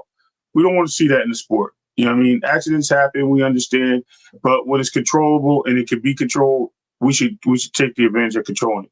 Ramos dominated this fight from the start to the bell. There was no reason for Rosario even to continue after, I think, even a knockdown. I mean, I thought the ref was going to stop it when he looked at him the way he jumped up. He was still a little wobbly. I thought the ref was going to stop it there, but he let him continue. These are the things that I don't know, man. Ramos looked really good, man. I mean, at 160 though, I mean, it was a light test at 160, and I hate to say that with the disrespected Rosario. I don't mean that in any way. I'm just saying that I think, you know, you got a journeyman, you know, right in front of you. You come back and fight him after a loss, and you're planning to go back down to 154. That's what the goal was. So you're planning on campaigning there, but now you're at 160. Does it feel good to be at 160? You stay there and fight and campaign for a title or anything where it's an open division. I mean, you got the top of the food chain, you got a soft middle, and you got some guys on the rise on up and coming of the division. Pause. So you got a fair division at 160, a good shot for him to get a title and be in contention. He could do the same thing at 154, but I just think that that's just such a crowded room. Do you really want to be there? Yeah, man. At the end of the day, it was a great fight. And Rosario, man, you might want to take a couple months off, chill out. Because last time he took a beating like this, I mean, he did win the next fight. But last time he took a beating like this, man, he was in the ring like 3 months later. Not even a month later or 2 months later. It's pretty quick turnaround. So he needs to chill out. You know what I mean? The money ain't that important, man. Take some time, heal up, relax. I don't know what doctors clearing him, but yeah, man. Shout out to the guy. No doubt. I mean, I think questions and concerns have to come into that with Jason Rosario. How much longer are you going to go down this path? And at a minimum, some rest needed. There's swelling that's going on inside that man's head that we don't get to see here as boxing fans. We just watch these kind of fights, and watching somebody get punched on like that, the ref just had to jump in there. And listen, man, I did kind of like look at Bob Santos a little weird. You know what I mean? Like, bro, at what point were you going to get involved in this fight and protect your fighter? He even pushed back at the referee at the stoppage, kind of like upset that the referee stopped the fight. And it's just like, what were you watching? Jason Rosario was offering really no real legitimate offense. And he was, all shots were connecting for Jesus Ramos, who was determined to knock this guy's head off his shoulders. It just wasn't looking good for Jason Rosario. Good job to that referee. I don't remember his name, but good job by that referee stopping that fight. Probably could have stopped it way earlier, probably giving some opportunity for the team to be a little bit more honest about what was happening and stop it themselves. But sometimes, that's what the referee's there to do. Sometimes you got to protect the fighter from himself, and in this case, from his corner, right? But it is what it is. Jesus Ramos saying, listen, on the backside of this, on the back end of my victory here, he plans on going back to 154, competing. That's his division. This was just like a tune-up fight, a stay busy fight for him. His real mission is to make it happen at 154. He wants to make noise at 154, and I think he might have made a legitimate argument for him being involved in some great fights at 154. Whether you're talking about at the bottom of the list with a Xander Zayas, or going up as high as a Jermell Charlo if Jermell Charlo returns, or even him getting involved in a fight with an Errol Spence if Errol Spence wants to make a return to 154, fighting against a Jesus Ramos. A lot of big fights that'll be there. at 154, what I call the hornet's nest of the division. Of the boxing space. That division is still one of the most dangerous divisions in the space right now. What do you see for him at 154? Same old. I think he'll be middle of the road. Top tier though. I don't think he elevates to any of the top fighters. He may get lucky, and maybe if Bud does move up, he decides to drop the belt. If he goes to 168, he goes down to 160. Maybe he gets an opportunity there. But I really don't see him beating anybody. Maybe Figueroa. I think that's the weakest link right now is Figueroa. You think Figueroa is the weakest link at 154? The champions, yes. Who would he, at the champions? Who are you gonna beat? Listen, man. You're right. The I feel you got Terrence up there. You got Bakram up there. Right. That's it. That's right. The weakest link. You know what? You might be right, but I mean, once again, 154 being the division that it is, don't take that statement as a shot at Figueroa. You know what I'm saying? Because he's still a threat, but it's just kind of showing how deep the division is. Yeah.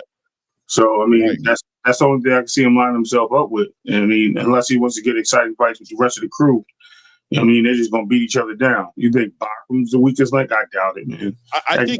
I would think that Bakram is the less, like, really. Let's be honest. We're judging Bakram based off of his performance with Tim Tszyu, right?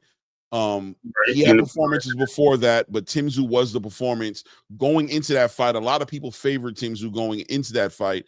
It was considered an upset when he beat Tim Tszyu because nobody really knew about Bakram. Now, seeing Bakram, the eye test says that he's one of the most dangerous fighters in that whole division.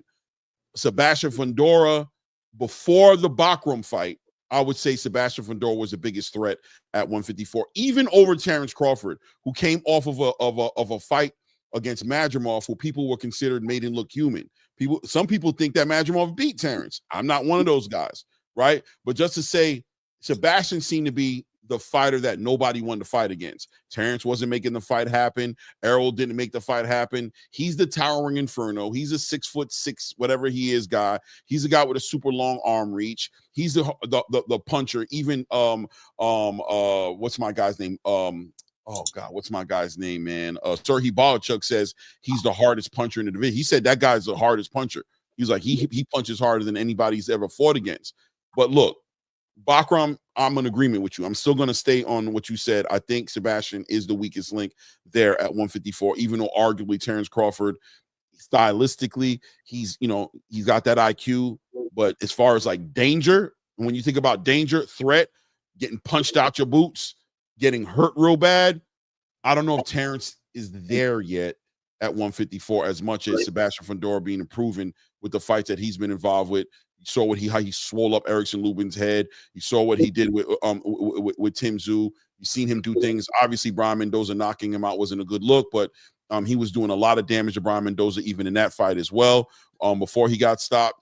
And then obviously, Bakram being there. I mean, it is what it is. The division. Figueroa takes too much punishment. He fights inside the pocket too much. He lets people hit him too much. And when you get hit too much, bad things happen, right? Right. I think Bakram's more of a surgeon. Like he's a lethal surgeon, bro. He's not like he's 17 knockouts or 23 victories. The guy's coming there to decapitate you. He's coming there to knock you out.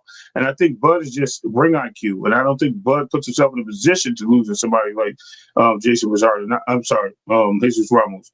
I'm not saying it can't happen. Anything can happen. You know what I mean? But I just think that the easiest route right now would be going through. That's why everybody's leaning towards Figueroa. Nobody's looking at the other two guys. Mm-hmm. Look how the field is playing. Everybody's jumping the WBC train. Nobody's calling out Bakram. Nobody's calling out Bud because they see the opportunity in Figueroa. He's got two belts. He's the easiest train to catch. Pause. You might be right. You might be right, man. I'm not going to disagree with you. I ain't going to lie to you. I'm not going to disagree with you. Once again, a hornet's nest of a division. Take it with a grain of salt. Even if he is the weakest link, he's the weakest link in the most dangerous damn division in boxing, right? So it is what it is. Continue to move the needle forward. Information comes out. Matter of fact, let's talk about this first. Let's go into this. Clarissa Shields 3 times undisputed. Clarissa Shields also had an event this weekend on Sunday. Clarissa Shields fought against Daniela Perkins in this fight. If you guys haven't seen Daniela Perkins, man, I mean, she is a big woman, right? And I'm not talking about big as far as fat is concerned either. She's really like a massive like threat. She just looks like somebody who could probably knock a dude out. You know what I'm saying? But you know, no experience really. 5 fights into her career, getting an opportunity to become an undisputed heavyweight champion. Against a well-decorated, to say the least, Clarissa Shields, who's been doing this ever since the Olympics, all the way into her professional career, just being involved in championship fights, unifying divisions, becoming undisputed, moving on to the next weight division. Her resume speaks for itself as far as what she does with what's in front of her. But Clarissa Shields also crowning herself the GOAT, and people always say, she just doesn't really fight against the best competition, and not because she's ducking and moving around, but more so there just isn't competition where Clarissa Shields is at. There really just isn't those dance partners, right? But regardless, whatever's in front of her, she challenges it, takes the threats as they come, and she comes out on top of the world. And at this weekend on Sunday, adding another accolade to her resume, becoming a 3-time 3-weight class undisputed champion. Clarissa Shields against Daniela Perkins, walking into the ring with her, I guess, her sneaky boo, either her sneaky boo, her boyfriend, I don't know what to call it at this point. I would say they're definitely feeding the flames. They're not taking away from what the rumors are saying, that her and rapper Papoose have some sort of romantic relationship. Papoose is there, walks with her into the building, arm in arm, walking to the ring together. It was adorable, looking like a whole little couple, even leaving the building after the fight. It is what it is. But Clarissa comes up into the ring. Big turnout for Clarissa Shields, by the way, in Flint, Michigan. She did a good job packing out that arena they were in, or that whatever you want to call it, that they were in. A lot of people showed up, showed love for Clarissa Shields, coming off the back end of her dropping her little movie. I haven't had an opportunity to see it yet, but I'm hearing good reviews about it. I heard the movie was good. Ultimately, she watched it. What happened? She says Boxer said she watched it. She talks about it. She said it was good. She liked it. Yeah. So I'm definitely gonna catch it. Shout out to Clarissa Shields. I just haven't seen it. I wasn't I don't know if it was in movie theaters around me. I didn't really see that as an option. But it is what it is, right? Clarissa Shields working. Moral of the story is Clarissa Shields working with what she has, playing the cards she's been dealt, and it comes out. She's a 3-time. Now she's a unified heavyweight champion. What do you say? What do you think? So, this is where the whole accolade thing comes to play over resume. It's not Clarissa's fault by far. It's not her fault. But I can't see her as someone that's like tip top, this, and that, when you only have fighters that have 4 fights, 5 fights, 10 fights. And they really haven't fought anybody because there's no competition. They're basically round robbing each other as you move up in weight. When you had the opportunity to fight these other people, you actually outgrew the division, which is not your fault either. You had some good fighters in front of you. You did beat some good fighters. There's a couple fighters in your resume.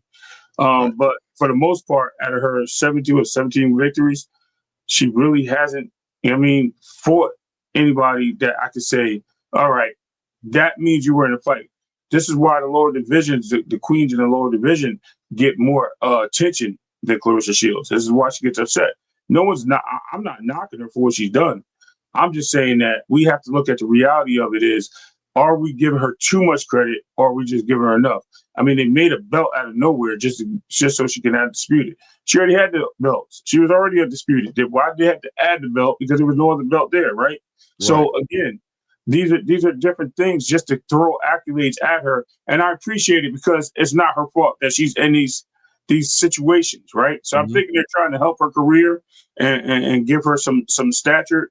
But I think it also hurts her in the long run, because I think when we're looking at what the smaller fighters are doing from 140 down, I think they're getting more competition amongst themselves. There's more challenges, and we're seeing great fights in those divisions where Clarissa's just having a tough time. I mean, hopefully, like Frank Sean, somebody moves up and they challenge her. Well, she already beat her, but I think for Sean said the second time it's going to be different. But, we'll have to wait and see, Clay. I mean, there'll be a challenge out there. And I thought this was the challenge. I thought Perkins was a challenge. But I didn't know Perkins was a former basketball player, paralyzed, came back being paralyzed. You know what I mean? Had a 5 years as a professional. I thought she would have had something going, but I'm like 5 years and 5 fights. That's crazy. What is that doing? You have 1 fight a year. Of course, you're not going to beat somebody. You don't have the experience. So you mean she was all that? That's the type of person I see beating Clarissa if anything or giving her trouble. Seeing some adversity from Clarissa, which I did see in the ring, by the way, because he was very cautious and very ring IQ-ish with Perkins, because she was not trying to get hit with that left. I promise you. But at the same time, shout out to Clarissa Shields. It's not your fault, Queen. Keep doing what you're doing. I'm proud of you. You are the GOAT. You've done what no one else has ever done in boxing. Hopefully somebody, puts a roadblock in front of you so you can smash through it or whatever you got to do to give us the dynamics that we want from you at the end of the day. Shout out to Clarissa. Yeah, man. Listen, man. Co-sign everything you said, man. I think you broke it down as well as it can be broken down. Clarissa playing the cards she's been dealt, and that should be maybe the title of her new movie, right? Playing the cards I've been dealt, playing the cards you dealt. She's either gonna not box at all, or she's gonna fight who's there in front of her, right? And she chooses to fight. I think she picked a decent opponent as far as providing the picture that there was a threat there. She found the biggest threat she could find. In a Daniela Perkins who was bigger than her, who had a lot of power, who was, who had stopped some opponents. She was probably the closest damn thing she was gonna get to an Ann Wolfe. And I don't want to disrespect Ann Wolfe in any form of the word, but this was like you said, Ray, earlier. You thought Perkins was going to be more of a threat. You even thought of it. Going into that fight, I was like, okay, Clarissa, got this damn, she got a real problem in front of her that she's going to figure out. Woman. Right. You know what I mean? But she showed, look, there's levels to this game. The inexperience, once again, kind of like the David Morrell, David Benavidez fight to a degree. And once again, not trying to discount, because that fight was a whole different fight than this. But there was a threat there. But Clarissa showed that the experience was going to speak louder for itself than anything else. Her ability to navigate. She was cerebral in this fight. It was fun to watch her break down Daniela Perkins, find those shots, but at the same time, like you said, being aware of the threat that was there, which was that left hand, and staying away from that, but also not running and being on her bicycle all night when she had the opportunities.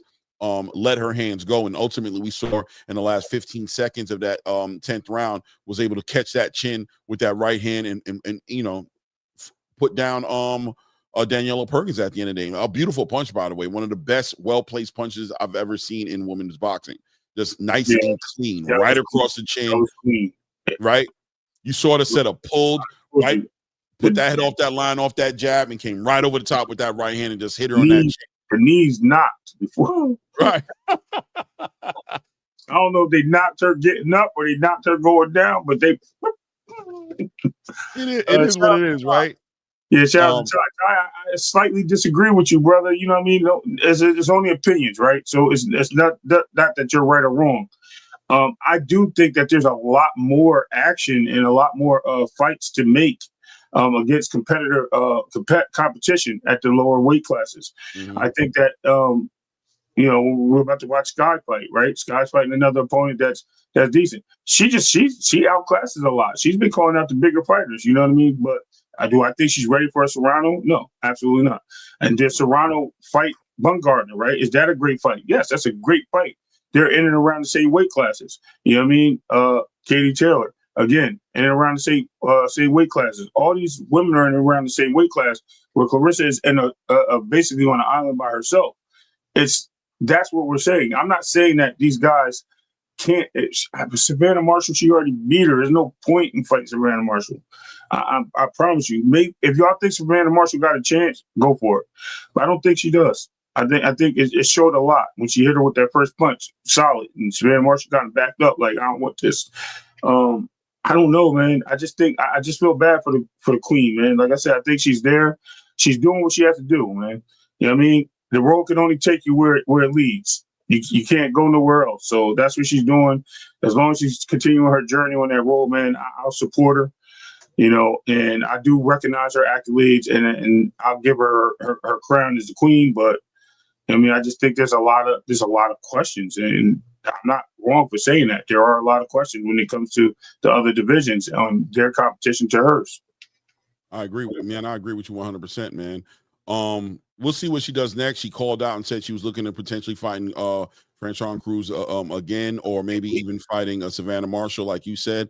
She even brought up Layla Ali, bringing her out of retirement. You know what I'm saying? If she wants to make that a super fight, I think it could be an interesting fight as well. I don't know what Layla's been doing in her off time. She's even been training, which I know she's married, got kids, and does like cooking shows and has her own seasoning. It seems like she's out of the boxing conversation, but she said it for some reason or another. She brought up Layla Ali as a potential fight if that's what she wants to do.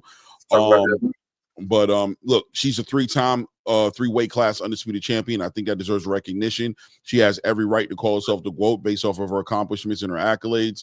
And people disagree with it. It is what it is.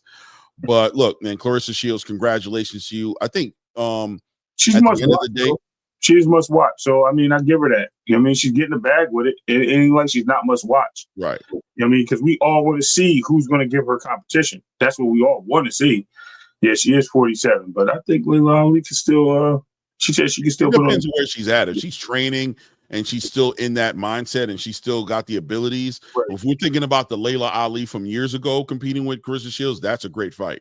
This Layla Ali, who's not been fighting in over 10 years, you know what I'm saying, for well over 10 years. I don't know how many years. I'm just going on top of my head just to say like it was that far back. I don't know how interested I am in that fight like that. But I'll tell you what, the name on paper, if Mike Tyson and Jake Paul could sell a fight and bring Mike Tyson out of it, that's what Layla Ali and Clarissa Shields should definitely be able to garner some attention. That's a money fight right there. You're right. You know what I mean? So we'll see what they do. We'll see how they feel about it. Moving on from Clarissa Shields. Look, man, the information's out there. Terrence Crawford versus Canelo Alvarez confirmed for September. This fight was 100% being worked out. People in the beginning, listen, man, they're going to continue to underestimate what pound for pound fighters are able to do. They're going to continue to underestimate what Terrence Crawford is able to do. They're going to continue to put limitations on Terrence Crawford and try to check him and humble him and say he's not worth this and say that that him going after certain fighters is a waste of time and that he should be fighting this guy, not fighting that guy. And Terrence Crawford, seemingly enough, is going to continue proving you guys wrong. He's going to continue showing and proving that what I put my mind to, I can do. That's what he's going to continue to show and prove. Whether he wins this fight with Canelo Alvarez or not, everybody will have their opinions on it. But Terrence Crawford's perseverance, his will to make what he wants happen is undefeated, man. It's undefeated. When Terrence Crawford puts his mind into making something happen, he's showing improvement constantly. Don't tell me what to do with my career. I have my own plan. I'm going to bet on myself 10 out of 10 times, and it looks like he's winning. He's winning in every aspect of the game to a boxing space that has ridiculed him, dismissed his accomplishments. Every time he does something, there's a reason for it outside of him being who he is. You know what I mean? And look, here he is. Canelo Alvarez and him are supposedly inked out, done deal for September via Ring Magazine and Turkey Al Sheikh's efforts. And it is what it is. What say you on this? Hold on. Let me just go ahead and show some love. But we got some more color in here. Here for Boxing in the building. Shout out to Here for Boxing, man. Much love. Let me hit that. What does he say? Remember they used to call Bud thirsty and told him to move on. Now they're happy for him. Hey, man. I'm telling you, man. Let me tell you this. This is funny, right? You know I'm an Earl Spence fan, right? Mm-hmm. But I'm laughing at when many people thought that Earl was able to go up and beat Canelo from 147. Nobody doubted it. Oh, Earl go up there and beat Canelo, this, and that, then third. Mm-hmm. I try to be funny. But now that Bud wants to go up there and fight Canelo because, we take care of our own around here at PBC. So we blocked the Bud fight. Mm-hmm. Bud decided he wanted to make different moves. What happened? Now Bud has no chance. This and that. And listen, I'm one of them. I'm like, Bud don't stand a chance, but I think he loses. But I do see the opportunity. And as the fight grows, I'm like, yo, I see chances for Bud to win. I see different opportunities. Yo, this is actually not as bad as a fight that, I thought it was initially. So I still think Bud loses, but I think the fight is closer and better than what we anticipate. I think we're overlooking things that are put out there because of what people say, and we feed into what people say because it feeds our likeness instead of understanding what's the truth and understanding boxing as a whole. And it can happen, bro. It can happen. 100%, man. Listen, man, special fighters, I'm always going to keep saying it, do special things. Bud is a special fighter, guys. However you want to look at it, you want to dismiss it, you want to turn it into whatever. I mean, that's everybody's prerogative to do what they want to do. Terrence Bud Crawford is a special talent.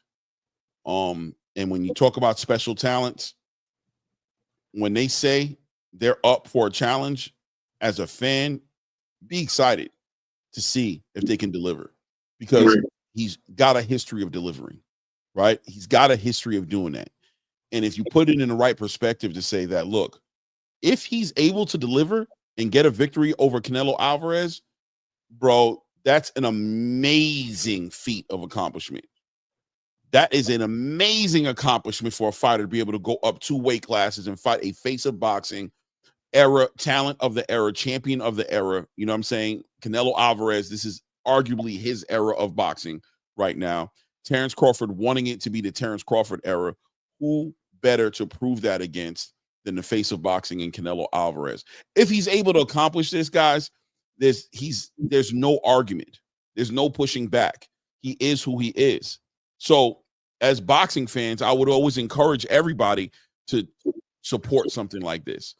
Terrence Crawford is a special talent. He's not somebody Terrence Crawford is not somebody who should be taking advice to anybody in this chat, anybody on this platform. Nobody can speak to what Terrence Crawford can or cannot do. He's just on another level from anybody in here. Right. Dismiss that man's ambition to challenge himself and him telling you what he can and cannot do, to sit here and be like, it's ridiculous. It's cool. But the only way you really going to know as a fan is to see the fight happen.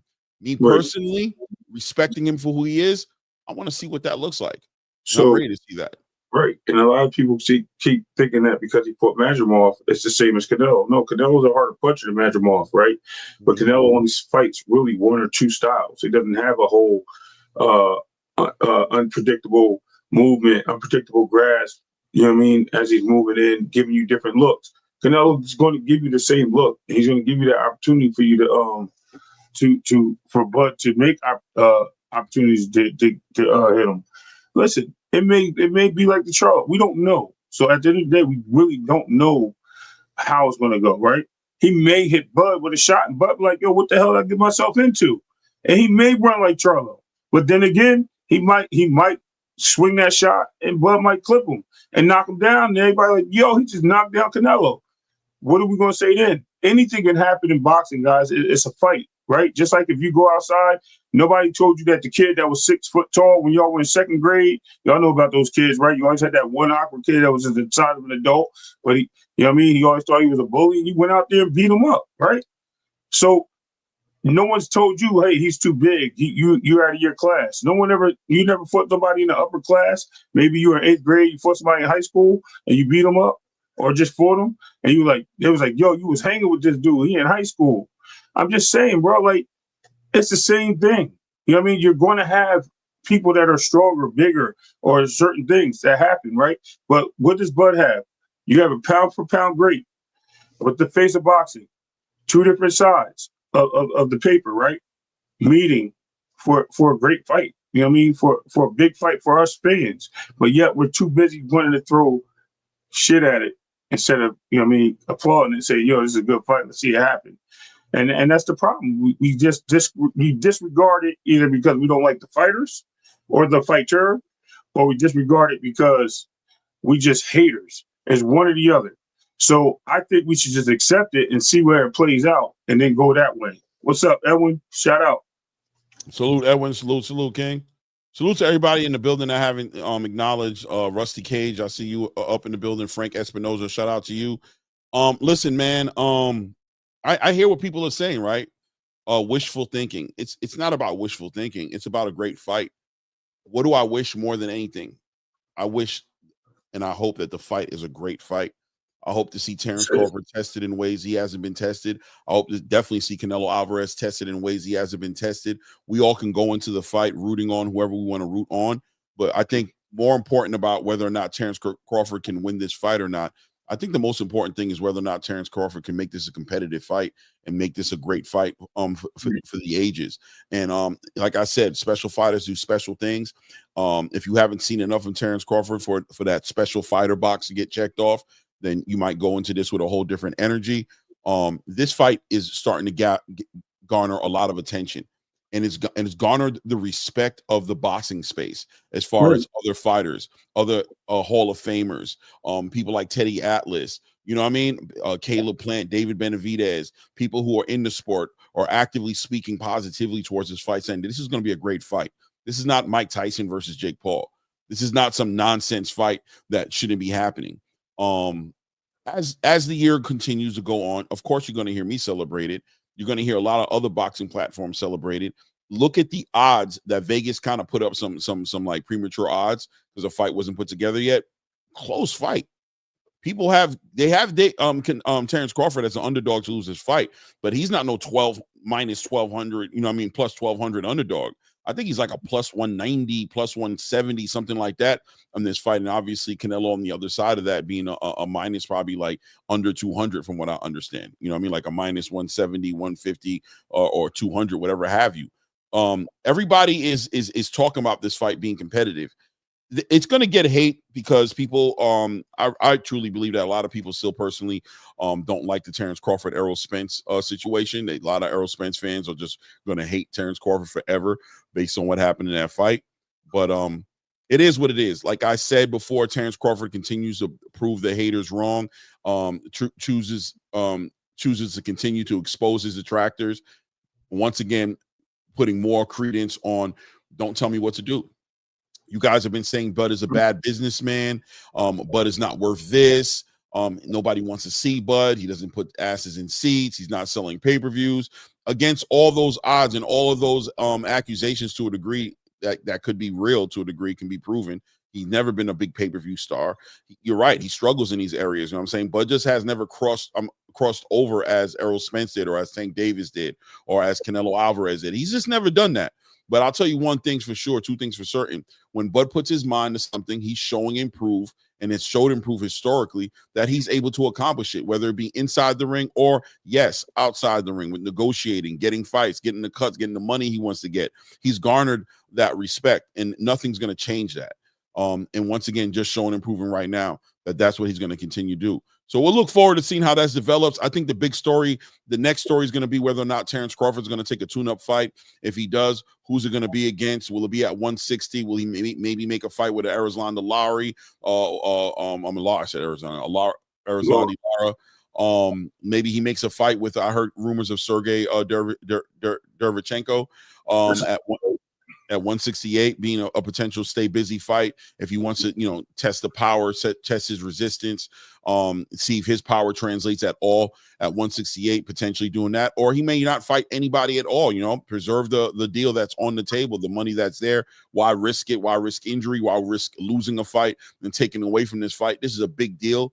I'm expecting Bud to get paid well over $50 million to make this fight happen, as rumors are circulating that Canelo Alvarez is hovering in the $100 million area, you know what I'm saying, for his portion of it, or 70 to 100 million that he's supposed to get right on this fight. So maybe he protects the bag and says, listen, man, this is going to be my last fight. I plan on retiring after this fight. I don't need no tune-up. I don't want no tune-up. But on average, fights once a year. So he's not a guy who's used to being busy, which is another thing he brings to the table, in my opinion. I think Bud is a little bit more preserved than Canelo. He's not as active as Canelo. And, he's normally been able to, he doesn't get in a lot of like shootout fights where he's getting punched on a lot. So expect a very healthy, in shape, well-disciplined Terrence Crawford in that ring. And Canelo is aging he's getting into that age right now. And the way he fights, where every month counts, you know what I mean? Every month counts. I do think that Terrence Crawford's the older out of them, but, Canelo, as far as what the threats he presented years ago to a comparison now, I think it's changed a little bit. but we'll see. We'll see what happens, man. We'll see what happens. Moving forward, do you want to say something on the back end of that? Or? No, I mean, we're good. I think comments. You want to touch everything, man. I was just reading the comments, but yeah, no. If I elaborate on anything, I'll just say, hey, man, listen, this is what fights are made of, to challenge yourself, adversity, conquering your will. You know what I mean? Whether you win or lose, the point is you get in there and you challenge yourself. You're never going to know unless you do it. This is the problem with fighters. We just had a great fight this weekend, a couple great fights this weekend, because people challenged themselves. They went up and tested themselves to adversity, and some of them came out on top. Some of them lost. Some of them, you know what I mean, looked terrible. But guess what? At the end of the day, this is what fighting is for. This is why you box. This is why you get in the ring. Right. It's, you know, everybody wants to be a critic, but, you know, nobody's dare enough to do it. Yeah, man. We'll see it happen, whether you guys want to see it or you don't want to see it. I'm sure a lot of people are going to put their eyes on it, whether it's to see Terrence Crawford get humbled and put back in his spot, whether it's to see Terrence Crawford upset Canelo Alvarez, whatever the reason is going to be behind it, is garnering the attention and the fight is going down. We'll see what happens. You know what I'm saying? You guys know where I'm at with it. It is what it is. We'll continue to move the needle. Garcia versus Rolly Romero. Ryan Garcia versus Rolly Romero, now for a WBA regular title, announced by Ring Magazine. Man, what do you think about this at this point? It adds some color to what's happening. Ryan Garcia gets an actual opportunity again to become a champion. He kind of flushed that away with him not making the weight against Devin Haney for that WBC title. Look, he's fighting at 147. He now gets an opportunity to become a champion. That adds some color to the 147-pound division as well. What say you, Ray Davis, on this topic? I think it's weird. I think you have guys like Connor Ben. I'm trying to go down the list here of guys. The guy just mentioned, Jin Sasaki. You know, you got guys like that that's been at the division. These guys have been trying to fight and get opportunities, right?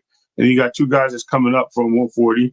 One off a questionable, disqualification, basically a no contest, and the other off a really bad loss, moving up to get title fights. You know what I mean? This to me makes some weird conversation. It is what it is. I mean, they'll be fighting for the championship, and as you've seen that the super to be the champion. Oh yeah. You're right, Frazier. Absolutely. I mean, this is crazy. But at the same time, I get it. I think there's a lot of pieces of a puzzle being put together here.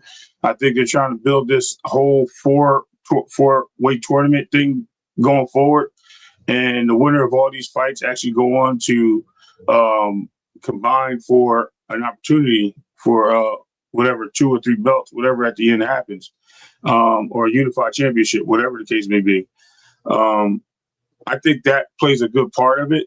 And it kind of builds that part of the tournament, right? Because now this is outside the tournament before it begins, and you're going to move down that ladder, saying, "Okay, here we go."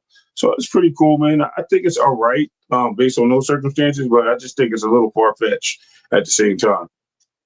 100% far-fetched. Ryan Garcia has done nothing to earn himself a title fight at 147. He's never competed in the division. Rolly Romero has done nothing to earn himself a title fight. But look, man, like you said, man, it puts perspective on 147, makes the division a little bit more interesting. If you get Ryan Garcia with a strap, it puts him in position to unify, right? To fight other champions in the division.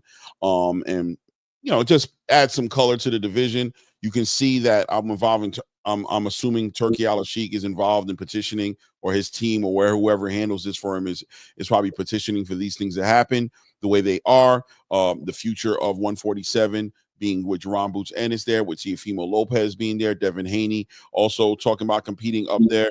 Getting these belts involved makes it a little bit more interesting. But yeah, unfounded as far as Ryan Garcia being in a position to become a champion off the back end of a disqualification, you know what I mean? And Rolly Romero coming off a fight against a Jaime Garcia or Jamie Garcia, whatever his name was. And just, he got a victory there, but nothing, and it wasn't even at 147, right? So, it's unfounded. It doesn't make any sense where this comes from, but I see the play. I see the play as far as making 147 interesting. Hey, man, at this point, the fights happening is the most important thing. Let's make the fights happen. If he's able to pull this off, if Teofimo is able to go ahead and challenge Boots Ennis to become a champion, if ultimately we end up seeing Ryan Garcia in the ring with Boots Ennis at some point in time, if we're seeing Devin Haney and fighting any of these guys as well, that's the most important thing in the whole entire process. Let the cards lay where the cards lay at. But I'll tell you what, though, on the back end of this information coming out, seeing everybody going to 147 from 140 that we were kind of wondering what was going to happen. How is Jaron Ennis staying at 147 pounds, aging at this point? Getting a lot of heat about choosing to stay at 147 to unify, turning away an opportunity to fight against Virgil Ortiz at 154. With 147 moving the way it's moving right now, how's it aging, the decision, in your opinion? I think it's starting to play itself well. I think he still moves up. I think he unifies this fight here. He abandons ship. I think he moves up after this. Unless the money's there for him, maybe he'll take the Teo fight. If Teo gets an opportunity at something else, maybe the WBO or something like that with Brian Norman, maybe he'll take that fight or whatever the case may be. But there's definitely no. I don't think he wants to play with the smaller guys. Pause. In the room right there. I think Boots is really looking to challenge himself, and I don't think he sees a challenge. I think he's done with playing in the ring with guys that he knows he can beat or he feels that he's more inferior to. I'm not saying he can beat him, but he may feel that he's inferior. He's a better boxer, a stronger fighter. He's whatever the case may be. But hey, he may also be like, yo, this is the easiest way for me to get undisputed. Hey, why not? Let's do it. Let's get this ball rolling and let's go. You know what I mean? Plus, I'm going to make a bag at the end of this. Why not? But here's the dangers. We don't know what lies ahead when you do this. You know what I mean? Sometimes things look good from the outside, but as we get to that road and it starts getting closer and closer to the end, things start changing. A loss happens somewhere. A bad injury happens. Anything. Something derails you. Something, some pushback where you're like, damn, I should have just did what I was supposed to do, but I was too busy focused on something that I shouldn't have been focused on. These are the things we have to ultimately look at the end of that point, Clay. And I think that's where Boots has to really make up his mind before anything's set in stone. I know he made good on some of the words that he said he might be fighting on this card. But, hey, maybe he might second look after this unification. Maybe he might take a second look at that Barrios fight. I'm sorry, Ortiz fight if he still has the belt, or maybe a Madrimov. You know what I mean? We don't know yet. Let's see how things play out as time passes through for the rest of the year, and we'll get an answer one way or another. Either way, it's a great look for Boots. It ages well if he stays at 147. If he moves up, it doesn't do no harm either. So I think it's a great idea the way he moves right now. Well, definitely, right. I think the decision is aging beautifully. And look, man, up and down roller coaster with Boots Ennis, man, up and down. Boots Ennis going from not being able to find any opportunities, nobody wanting to fight him, to now like he's turning down fights, right? He's saying not this one, that one. He's picking and choosing. Teofimo's calling him out. Turkey's trying to coordinate fights at 154 with him and Virgil Ortiz. What a roller coaster it's been, in a different trajectory that Boots Ennis's career has gone into, being criticized now and scrutinized by the boxing space for the decisions that he's making. But look, man, all publicity sometimes is good publicity, right? At least he's in the airwaves and the algorithm. At least they're talking about him. He's lined up to unify against Stanionis in April, pending the results of that fight. If he becomes a unified champion, he becomes the big dog at 147. He is the guy to beat. And with Turkey Al-Sheikh behind him, and now taking interest in the division, that you can see that, right? The way Turkey is moving the pieces around on the puzzle, you can see that. Maybe people can't, but from my seat in the building, what I see is Turkey building up. He's building a division around Boots Ennis. He's building up fights, big fights, money fights around Boots, right? I can't get Boots to come up to 154. He's dead set on becoming unified champion. I think the boxing fan in Turkey Al-Sheikh understands Boots' position. He might not agree all the way. He might want him at at 154, but he respects it as well, right? He's like, man, I respect a fighter as a fan who wants to become an undisputed champion. Now, it doesn't seem like the division wants to cooperate with you, but let's see what we can do. Let's build something around you. We got you this fight with Stanionis. Let's you unify there. Brian Norman Jr. keeps your name right there at the tip of his tongue about a fight that he wants to make happen. Let's see what he does with his fight coming up in a month or so, right? And we got Mario Barrios, who's kind of floating around there as a WBC champion, but probably the weakest link as far as champions are concerned in the division. Eventually, something will happen where Mario Barrios is either going to have to get involved in the conversation, or he might even take a loss. But look, as we can't control what Mario Barrios is doing, but look, we're going to bring up Ryan Garcia, who's called you out in his own way, saying that he could fight you. Bring him up to 147. T.O.'s called you out. Let's bring him up to 147. Let's go ahead and have Rolly Romero and Ryan Garcia fight for a WBA regular title. Let's get Devin Haney in position to go ahead and fight a catchweight fight with Jose Ramirez, but ultimately seems like his trajectory is to go to 147 and compete as well. Let's put Boots in a situation where not only can he unify and become undisputed, but also let's get some real good matchmaking going on where we can see some great competitive fights involving Boots Ennis. And then, organically, after Boots is exhausted all the options he has at 147, we'll see him at 154 pounds competing at that level as well. Let's hope that we also build his brand up at 147 as he's fighting all these fights, assuming that he gets victories in all these fights, and just makes him that much more of a star at 154 as well, and gives space for 154 to kind of clear up a little bit. We can see Boots Ennis coming into 154. If you guys really pay attention to everything going on, you can see him coming in there and watching that old guard kind of move along as far as Terrence Crawford is concerned. Even Sebastian Fundora, things can kind of like become a little bit more real about who he is. Because no matter what you guys want to say, his performance against Tim Tszyu is okay, but a lot of people are going to credit that victory to that cut. He hasn't really proven himself like that as a champion yet at 154. Let's see what Bakram does, but let's give an opportunity for these other fighters at 154 to make a name for themselves, as far as the Xander Zayas is, the Charles Conwells. Let all these guys kind of come into their own. Boots should come right on time into 154 pounds, and it just makes it that much more interesting. I think hindsight is going to show as this develops that Boots' decision to stay at 147 is going to age very well, like a bottle of good wine, right? Like you want to open that bottle right now, and you're like, why not now? But let it age. And it looks like the decision that he made is starting to age a little bit better than it was when he moved away from the opportunity to fight Virgil Ortiz, right? We'll see what happens, of course, as we always say on here, right, Ray? Hindsight is the 2020. Always tells a story better than we could ever tell a story, right? Right. But yep. But I'm confident about it, man. 147 taking on its own, and Turkey involved in it, of course, bringing some attention to the division. I think that division is becoming more interesting. It's definitely becoming more interesting, right? I mean, I don't know what a garbage competition is. I mean, you have to explain to me.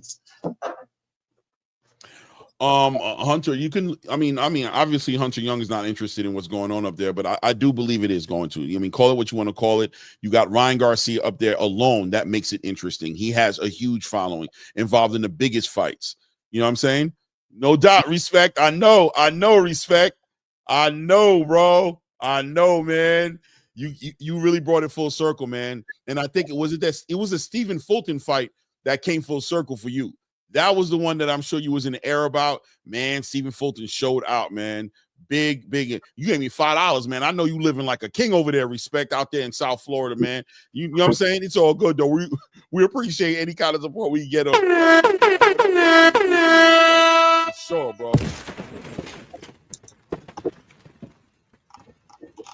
Thanks. Yeah, I don't know, man. I'm not gonna sell it to you, bro. It's either for you or it ain't for you, right? Like, you know what I'm saying? If it ain't for you, then you ain't gonna like it. But I think the boxing, I think the space is embracing the living daylights out of all this stuff that Turkey's doing with 147. So I mean, listen, man. All boxers have to move up eventually, right? They don't all stay at the same place, especially as they age. They all move up, and as they move up, some stay, some don't. So as some are moving up, you start seeing more talent moving to a pool. 147 pool is growing. Rather it be Antonio coming up, Russell coming up next. rather be someone else coming up. People are going to change. The divisions are going to change.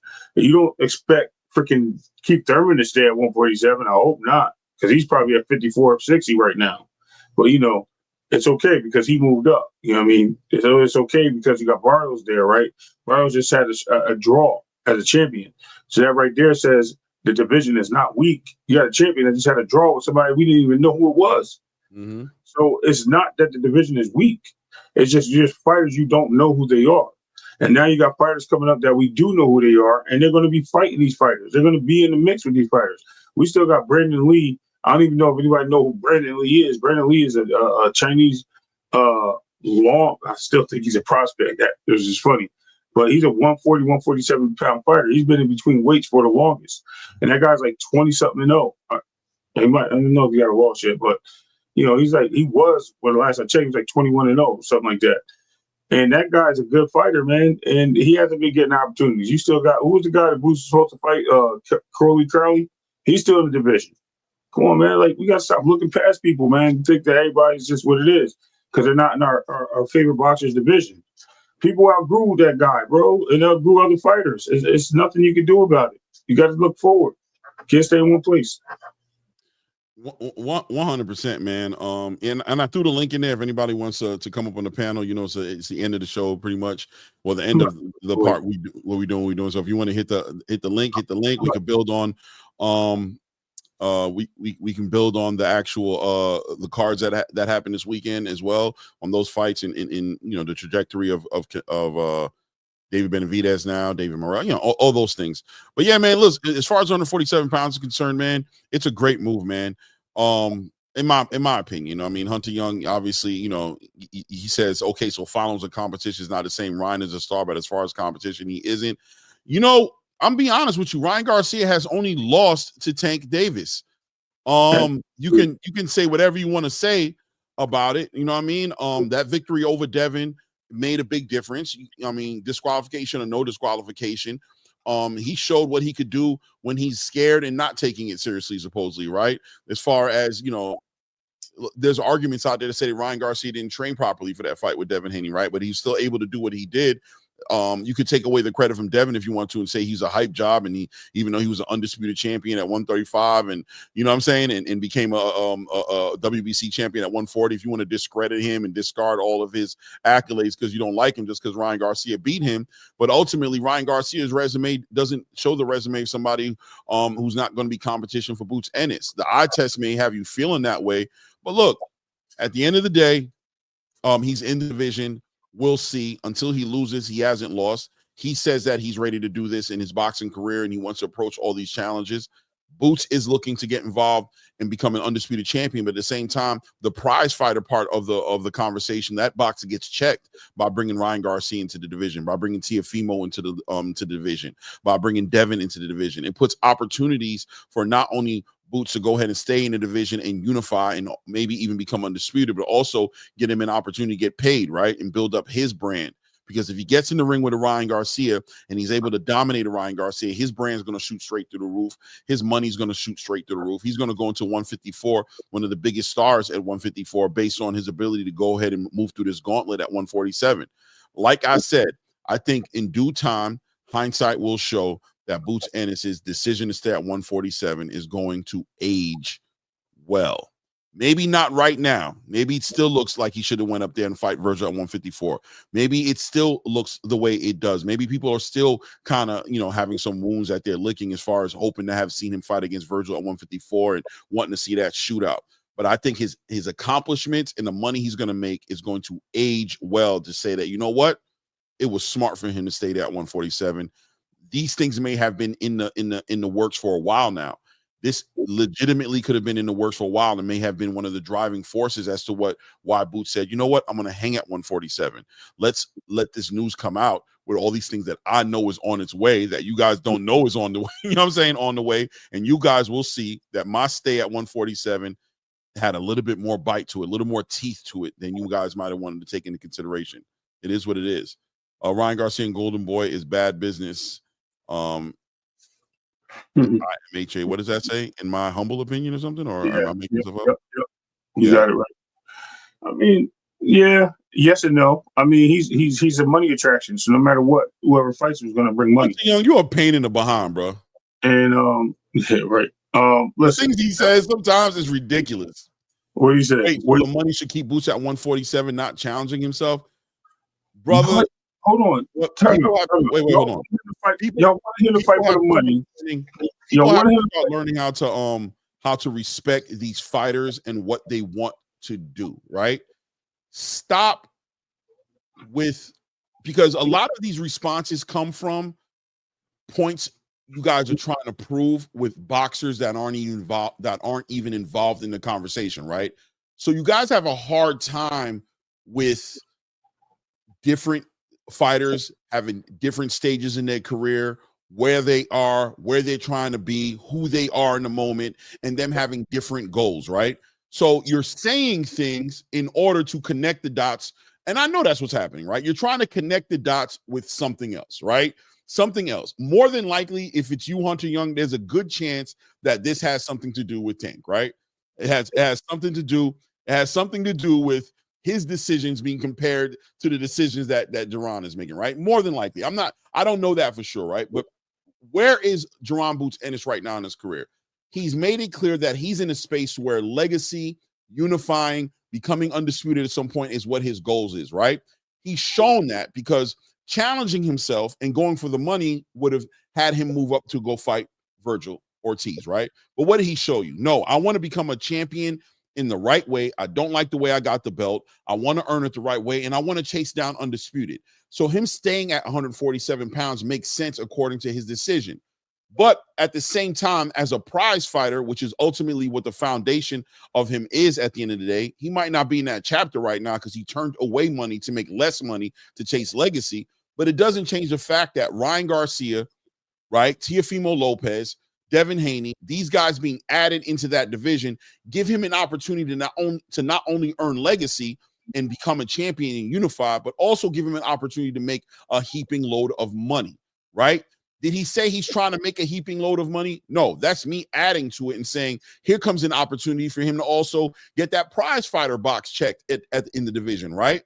But what does that have to do with him challenging himself at 154? That's not what it's about right now. It's not one or the other, right? You saying, oh, wait, so money should keep Boots at 147? Money didn't keep Boots at 147. He wasn't going to get no money at 147. It's just now, like I'm saying, hindsight will show that the decision aged well because people questioned him challenging himself, him not getting the money that was there to fight Virgil Ortiz, and him staying at 147 being a bad idea. Well, it looks like he's able to get the legacy. He's able to get the belts and do those things, and at the same time make money.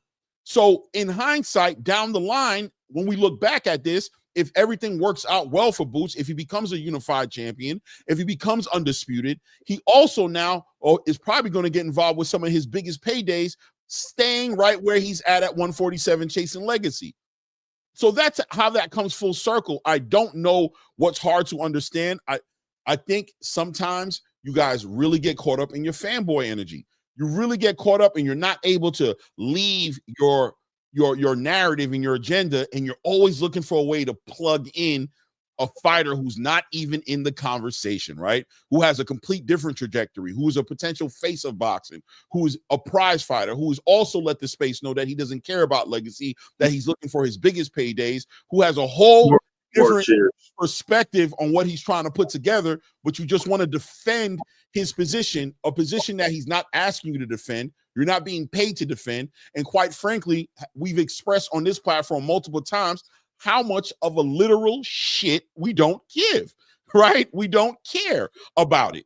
If he decides that he wants to be a prize fighter, let him be a prize fighter. But a conversation about Duran Boots Ennis at 147 pounds, who's spoken to the whole entire space about how he feels about his career and the direction he wants to go into, may be proven at the end of the process and the journey at 147 pounds that one of the smartest decisions he might have ever made for himself was not to feed into the algorithm wanting to see him go up there and make the super fights at 154, to stay true to himself and what he really wants to do, which is become a unified champion. He stayed at 147, even with all of the heckling, with all of the pushback, with all of the discredit and all of the scrutiny he received for making the decision. Now, as we watching things being moved around at 147 pounds, it looks like hindsight's going to show that he wasn't such an idiot after all, that he wasn't, that chasing legacy, staying true to yourself does pay off in the long run, the same way Terrence Crawford did it when they thought he was moving around and he was negotiating right and he wasn't making the right business.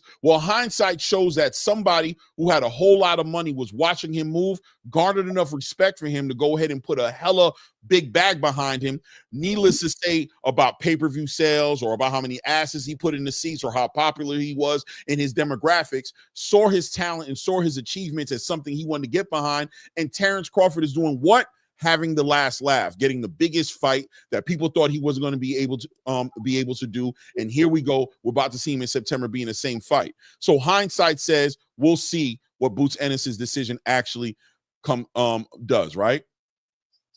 Hold on. Claymore Rain, I was just getting on Canelo for fighting Bud because he wanted money and wasn't challenging himself. Okay, it is what it is. That being said, I think Ray wanted to tap in as well.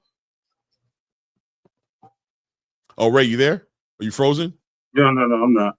Oh, I thought you were still ranting, man. I was like, you. Yeah, let me get my rant on, man. Let me see. You cut me off from ranting, but I'm gonna let you have it. It's funny. Go ahead. I was enjoying it to a point where I no started reading the comments and I was like, I don't want to go there. It says, I'm late here. Salute to the ATP. Salute Eastside Easy. Listen, man, at the end of the day, it doesn't matter how we feel about what a fighter should do. The fighter makes their own career. We're just fans. We just want to see the best fight the best. If we don't feel that person's the best, so be it. You know what? We may get surprised. We just got surprised with a Pitbull fight. We didn't expect to go the way it did. We got surprised with a Claggett fight. We didn't expect to go the way it did, right? So we never know what these fights are going to present. We also got surprised with Bachram and Tim Tszyu. We thought that was going to be a Tim Tszyu easy whip up, right? But it didn't go that way. We thought Figueroa was going to lose to Tim Tszyu. It didn't go that way. So we don't know what to expect with these fights. We only count, even Stephen Fulton, the most recent, right? We thought a lot of people thought he was going to lose, but it didn't go that way. So we can't discount what's going on in boxing. We have to take things for what they are. We have to put things on notice that we are fans. And as long as you're a boxing fan, all that other stuff does not matter. It doesn't matter at the end of the day. Boots making his home stay at 137. I'm not in agreement with it. I think he should unify and move up. But if that's where he feels that's some money in his pocket, you know what I mean, it's going to help him get a taste of financial freedom, so be it. Who am I to stop a guy from making his bag? I ain't stopped nobody else from making their bag when they said that's all they want to do is make the bag. You know what I mean? So I'm not going to stop him or anyone else. It is what it is. Bro, we just got to look forward to these things, man, and just look forward to the sport and stop worrying about what people are making and what checks they're cashing. That's just crazy. Yeah, just to put some perspective, I always tell people there's different chapters in these fighters' journey, man. You know what I mean? You got that prospect version of them, you got the contender version of them, you got the champion version of them, you got the prize fighter version of them. There's different chapters in these guys' career, right? Boots is clearly into the championship chapter of his career, where what he wants to do is build his legacy. He wants to get the belts. He wants to do things that are going to build his legacy. This is from Boots' mouth himself. This is not me, classifying him or putting him anywhere. This is what Boots has communicated to the boxing space, right? But what happened, right? It was hard for him to make these fights happen at 147. These fighters were ultimately, some people would argue, ducking him, but to say the least, weren't really showing any positive signs of them being willing to fight him and be involved in these unified title fights, right?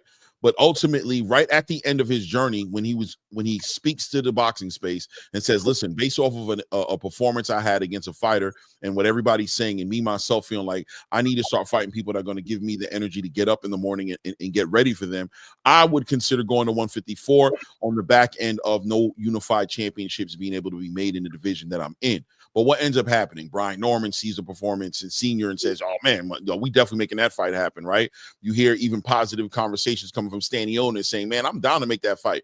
There was other things that got in the way that fight happened in politics, but I was always ready to make that fight. I don't know why that fight didn't happen. Even Mario Barrios started speaking positively about potentially making the fight happen. So Eddie Hearn putting the feelers out there and trying to still do what Boots and Bozy want to do, which is unify the division, is able to go ahead and nail something down with Stanionis, open up a conversation that makes sense. Boots has an opportunity to go fight Virgil, but he doesn't go fight Virgil. Why? Because he knows him and Eddie are working on potential bigger fights at 147 for what Boots wants to get done. But now everybody just wants to hang their hat on the idea that what Boots did was such a horrible decision. So here we are showing that, listen, man, there are big fights, big shows, big pay-per-view events that Boots can get involved with at 147 that are going to help his brand, right? Help him become a bigger fighter, make the fights at 154 even bigger if he goes ahead and he makes these fights happen and walks away with dominating victories. And I'm trying to show you guys and put some perspective on hindsight showing that the decision is going to age well. But it's okay. Not everybody's going to see that, right? Not everybody has that vision and understanding of not only being able to separate, like there's boxing, there's legacy, there's marketing, there's prize fighting, there's that part, there's the business of boxing that I personally don't even like talking about that much, but we can acknowledge it from time to time to say that business-wise, Boots Ennis' decision is probably going to age pretty well as long as he's able to do what he needs to do in the ring with these fighters, which according to most people in this chat are going to say, listen, man, he should beat all these guys easily. With that being said, he's going to have dominating performances on Ryan Garcia, a dominating performance on Tio, a dominating performance on Devin. That's going to add to his resume. That's going to build up his fan base. He's going to be even a bigger fighter at 154 off the strength of it. It is what it is. Correct. You're 100% right. We'll see though, right? The link is there. The link is there. If anybody wants to hit the link, I'll put the link there. I mean, we'll talk a little bit longer, but I mean, ultimately, if nobody come up, which I'm okay with, you know, I focus on getting something to eat, those type of things. What you got to eat? What'd you say? I see Ray 100. What did you say? What did you say? What did I say? I'm a smart guy. That's what I said. Okay. I said Clay is rambling about this. No, I'm just playing. I didn't see that. No, I was talking about how Dragonfly Jones said that Tim Tszyu will fight anybody, and I said according to the fans that said Boots ducked Virgil, Tim Tszyu ducked Virgil twice. Basically, he didn't accept the fight just like Boots didn't, but no one's called him a duck. It's just me being sarcastic. And then Tszyu asked me if he was like he didn't duck. Virgil ducked him. He said it went both ways. Virgil ducked him at 147. And I said, I know. I'm not really saying that, basically. You know what I mean? What I'm saying is right. You know what I mean? I'm just being sarcastic, basically. I was just letting them know I was being sarcastic. Yeah, why won't Boots go to be an undercard on a big card in Saudi? He probably will. Ultimately, at some point, he's going to be an undercard somewhere. You know what I mean? But he's going to make sure that the fights, Boots still stays true to the idea of what he came to boxing for, bro. And there's still fighters out there who are loyal to that code, to the legacy, to you know what I'm saying? To the belts, and they mean something to him. You know what I mean? It is what it is. And Boots is one of those fighters, and I respect it. And I think Turkey respects it. And like I said, Turkey's moved along, aligned his plan for Boots with what Boots also has planned for himself. He is ducking Hitchens. Okay. I mean, I don't know why we we love bringing this guy. If we're not bringing up Tank, we're bringing up Devin. It's can't win, bro. So is Haney ducking Hitchens? I don't know what he means by that. Why would he be ducking Hitchens? I don't think so. There's no point for him to duck Hitchens. Haney is dealing with. He's too big for the division, bro. Yeah, he's dealing with weight issues. Like he's trying to find. He moves up, and now he's ducking. I don't get it. Haney's dealing with weight issues. He's dealing with cutting weight and being in divisions that are taking away from his ability to absorb punishment, his ability to have better camps, his ability to do all those things, right? Like he's dealing with that. So if he's going up to 147, he's not ducking Hitchens. He's moving on with his career. Everybody knows that Devin Haney is too big for 135 and 140 at this point. You guys will use it like Ray, like you said, they'll call out Devin for being a weight bully, but then when he moves on to go to another division so he can fight it somewhere where his weight's going to be, now you guys are saying he ducked people at the weight class that he was weight bullying at. I mean, it is what it is. You know what I mean? People could say what they want to say.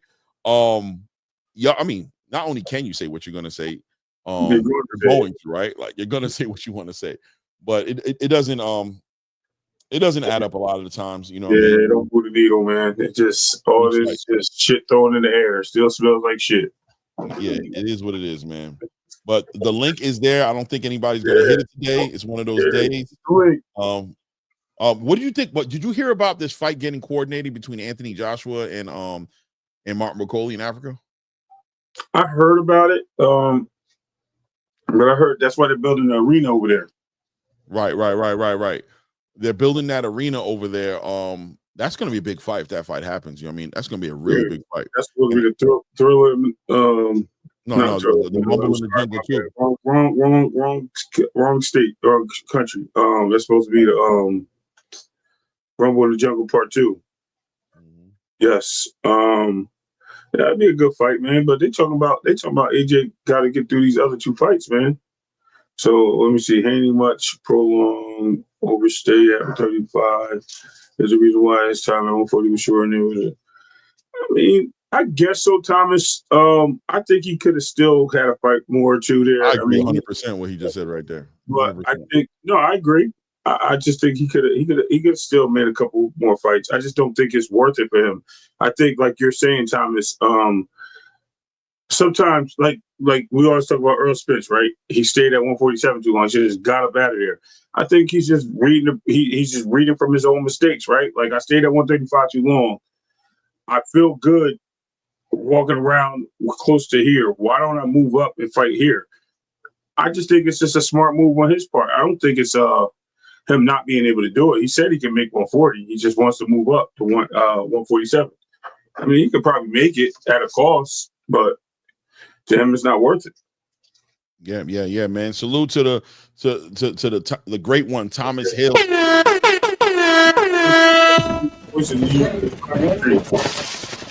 Shout out my good brother. Yeah, I agree with that statement. You said 100%. I think him staying at 135 as long as he did, way longer than he should have, it did shorten his stay at 140 because the reality is not only did he outgrow 135 staying in that long, but clearly it shows that, you know, he outgrew 140 at the same time, dare I say, and he had a hard time being up there. Right. And he was looking for the big fight. He stayed there looking for the big fight. He got the big fight with Romero. He got up out of there. So it shows regardless. Yeah. I mean, honestly, bro, like that fight with Cambo, which one was the one where he looked like Cambosis? Which one? But which one was it? The first or the second? I think it was the first one, wasn't it? Or was it the second one? The second one, he looked crazy. First one, both of them he looked crazy, but the second one, he looked real crazy. Yeah. Yeah, I think the first one was the telltale sign for him to move up. Mm-hmm.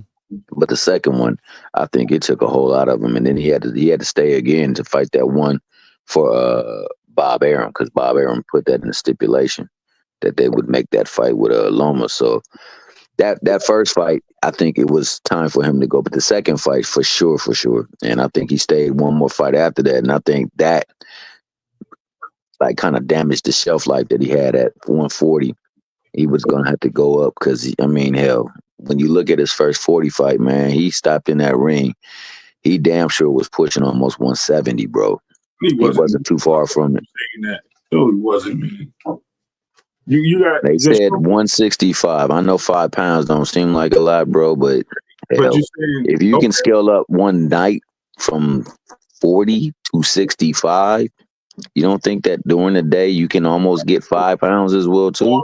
All fighters do. I don't think so. I mean, there's a lot of things we don't know. Like I said this before, Thomas.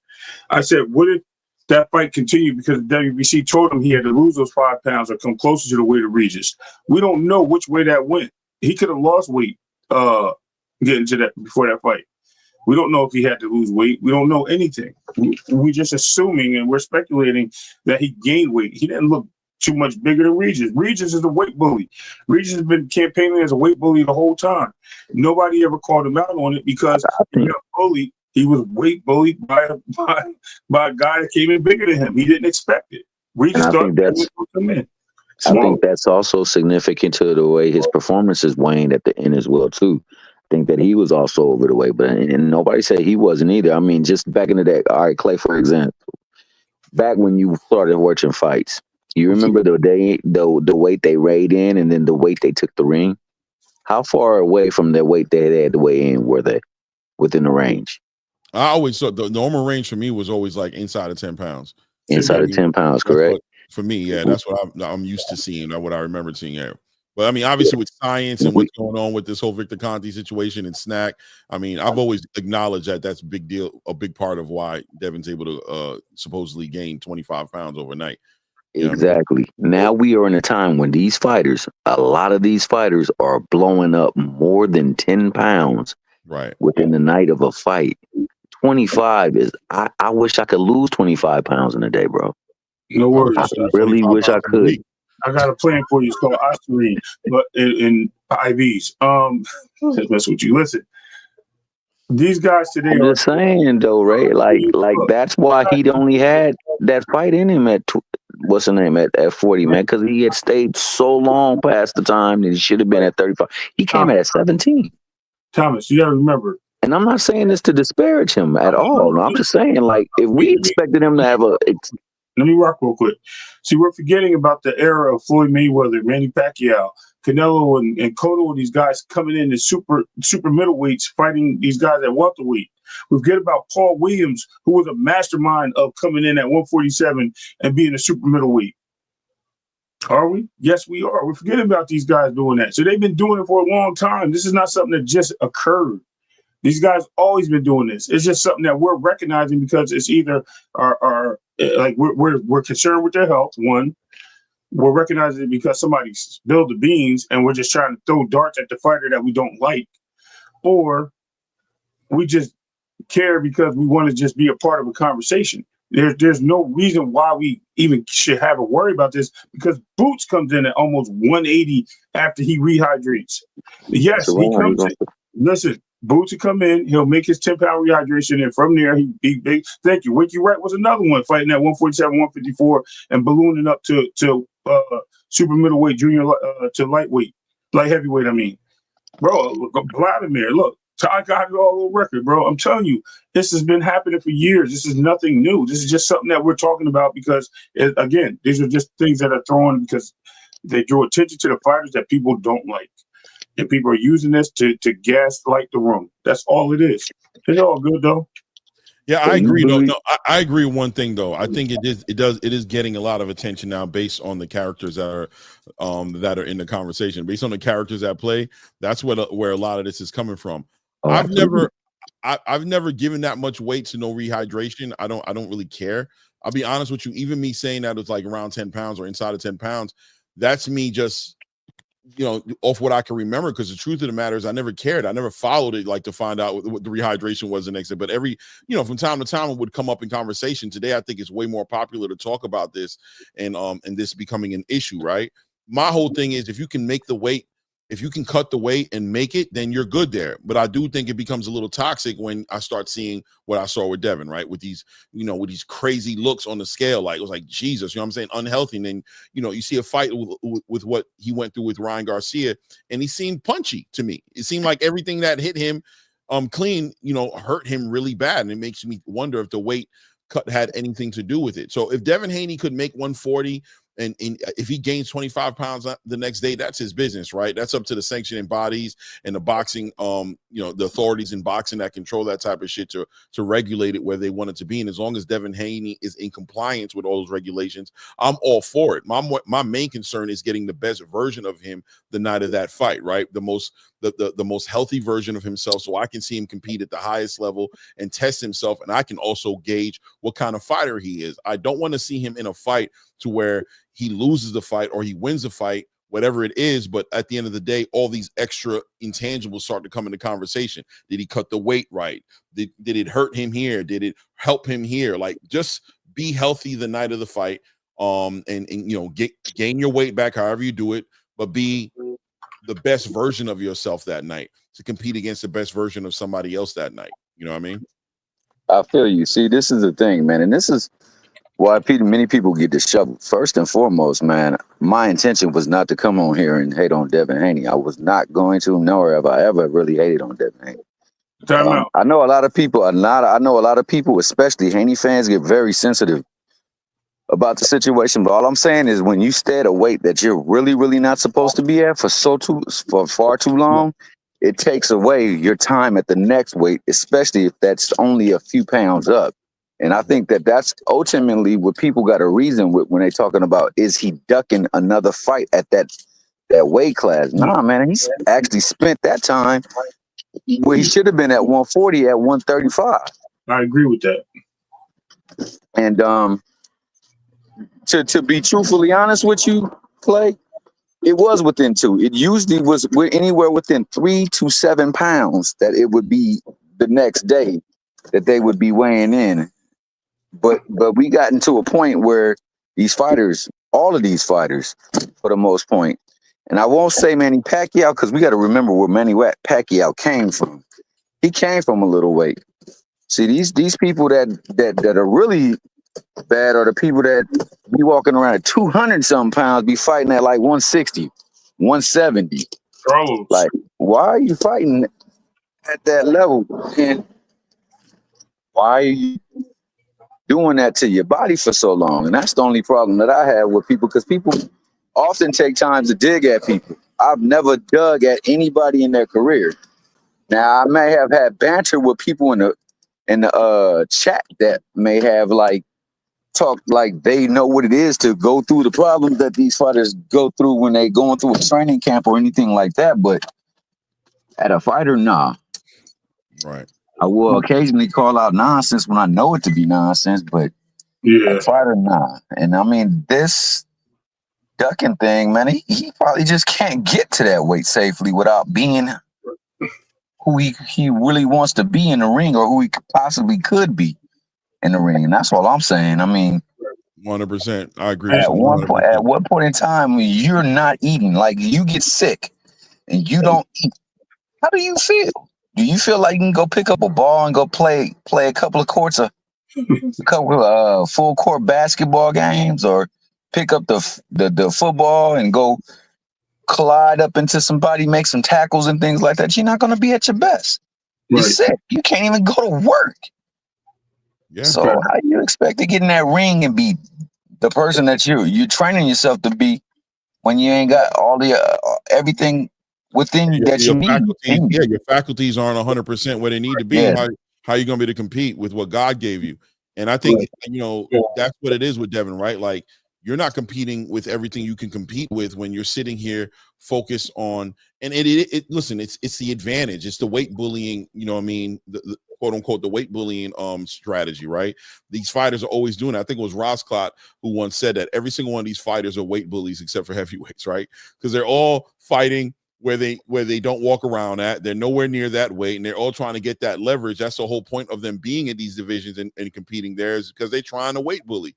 Right. Which, look, we as boxing fans have to accept that these are acceptable strategies, right? That each fighters are going to be allowed to do this, but on the night of the fight, you know, it's going to be hard, and we're going to always be reluctant to give you guys excuses when you lose. Like when Devin Haney performed the way he did against Ryan Garcia, I believe that weight cut played a role in it, but it can't be an excuse, because, brother, you went into the ring that way and you really were trying to get some leverage, right? It worked against you. When you fought against Regis Prograis, it worked for you. You came in, you did a great weight cut. You came in the ring looking great, and you were one of the strongest versions of yourselves that we ever saw. But when you get in the ring with Ryan Garcia and you got raccoon eyes on your face the night before the fight, and you're looking all sucked in and you don't gain that weight back, you don't rehydrate properly, then what ends up happening? Well, you get banged across your head, and you get the stanky leg inside the first 3 minutes of the fight. Shut up. So for extra emphasis, I believe that fight against Prograis, I believe that probably was the last time he could probably fight at that weight, Yeah. comfortable work rate. And you saw him; he was on point that night. Right. Looked amazing in that ring. And subsequently, as Ray said, I mean, maybe my man was trying to fight at that weight too long, and he just exhausted his time there, and he didn't look. I got as a question good. for you, Thomas Hill. I'm gonna first of all salute to Ty Morris in the building. I'm gonna bring you in a second, but I do have a question, right, for the whole panel, by the way, not just for Thomas Hill, but in reference to what Thomas is talking about, though. Do you, because you guys are aware that he was on the snack program for the Regis Prograis fight, and he wasn't on the snack program for the Ryan Garcia fight. Right. I mean, like Bill confirmed, they all confirmed that they actually didn't work with Victor Conti to get ready for Ryan Garcia, which is interesting. One could ask why, multiple questions. I don't know, but he wasn't. That's all. The reality was he wasn't, right? Now, do you think that clearly that snack program holds weight with Devin, right? Like clearly, like to compare it, to say snack program Devin versus no snack program Devin is two different Devins, right? Like, because that Regis Prograis fight, he was definitely on the snack program, in the snack building, working out, everything he was doing. You guys remember how he was looking, putting on, working out, everything he was doing. Victor Conti sitting there right there in the background of those videos. And then you see him against Ryan Garcia, I guess purposefully eliminate the Victor Conti part of the conversation and have a 135-pound weight PTSD conversation happen, right? He went back to like what he looked like, damn near what he looked like fighting against Kambosos. That being said, are we willing to at some point accept the fact that snack is a performance enhancement program, but at the same time also able to accept that they're clearly falling underneath the compliance of boxing and that they're not doing anything illegal at the same time? Like, is that able to coexist? That, because I think me personally, I have no problem owning up to the fact that snack is helping. Snack is real. What I always push back and say is, but are they doing something illegal? Is it steroids? Is it performance enhancement and illegal? Because all these fighters are doing things to enhance their performances. If you drink a protein shake, you do it to enhance your performance. Whatever you're doing to stay in shape and to be able to weather and recover faster than a regular person, so that you can continue to work out, is an enhancement. But isn't there a difference between illegal performance enhancement drugs and something that is inside of the parameters of something legal? Is there, or is there not a difference? There's a difference. I can agree with that. Yeah, I agree. What do you think, Thomas? But it's in the 2 cents. I got you. It's a fine line, man. Anything can be considered legal or illegal based to like the way things are written. And then again, what is also available as the things that you gotta watch out for, guard for, or guess it. One thing we do know is that they are taking your pretty much imprint physically through your blood work and finding out what you're lacking and what you need. And I mean, when you think about it, when you're suffering from dehydration, that's the thing that they use to test to see what you're lacking. And then your blood work tells you what vitamins, what nutrients and things are like. So from a scientific standpoint, it could be on point. I don't know. I don't know. So therefore, I never really say. All I say is that bad boy definitely works, and you can see the presence of it when it's there, as opposed to when it's not in certain fighters, for sure. And then on top of that, what level of snack is there? Is there a certain level that they'll put out there on the shelves of GNC and NutriShop and things like that? And then there's one that's in the lab with him and his people and his scientists. I don't know. So therefore, I don't have anything to say on it other than the fact that within that fight, with and without, not only in the ring, but at the weigh-ins and how he looked in the ring the next day to fight, it definitely was a difference that you could see. Now, I'm not going to say that's cheating or not, because I don't know. I'm not somebody that does that type of testing to confirm it. But there's a difference. I agree with you. I think without a doubt, there's a big enough difference to where it's a difference maker. I think that's the most important thing, right? It's a difference maker. In other words, with it, there's a version of him that's way more competitive than without it. 100%. And rightfully so, because like I said, if you're sick and you're not taking in nourishment, there's a difference. And you can tell that difference. You can feel it. And anybody, they can see it.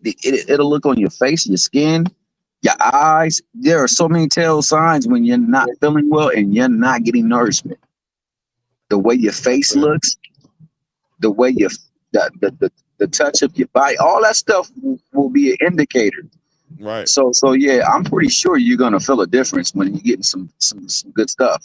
Period. And even and clearly, obviously, in your recovery time which is very important for a training camp, and even the way you think, how clearly and focus, and how you're able to react.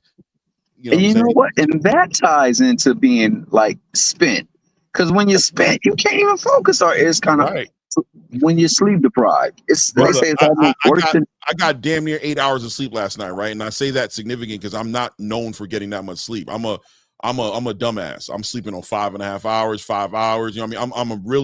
I'm really not good with that. I'm trying to improve that in my life, but you guys know how important sleep is. But I can tell you there's a huge difference in my ability to think and focus 7.5 to 8 hours of sleep in comparison to me at 5.5 hours of sleep. I mean, it's for me, living with myself clearly and my family around me, it's a significant difference, right? I can only imagine, coming into a fight dehydrated, depleted, not nourished completely, not having all the nutrients you need in your body in reference or in comparison to you being actually whole, all the way good on your nutrients, and dare I say more than you need at times. But I want to get these other two people involved, because I know you guys are sitting here quietly and peeping game. Shout out to 2 Cents in the building. Todd, did you want to go ahead and contribute anything to the conversation, or you want me to just go ahead and bring 2 Cents in? I know you came up with a purpose.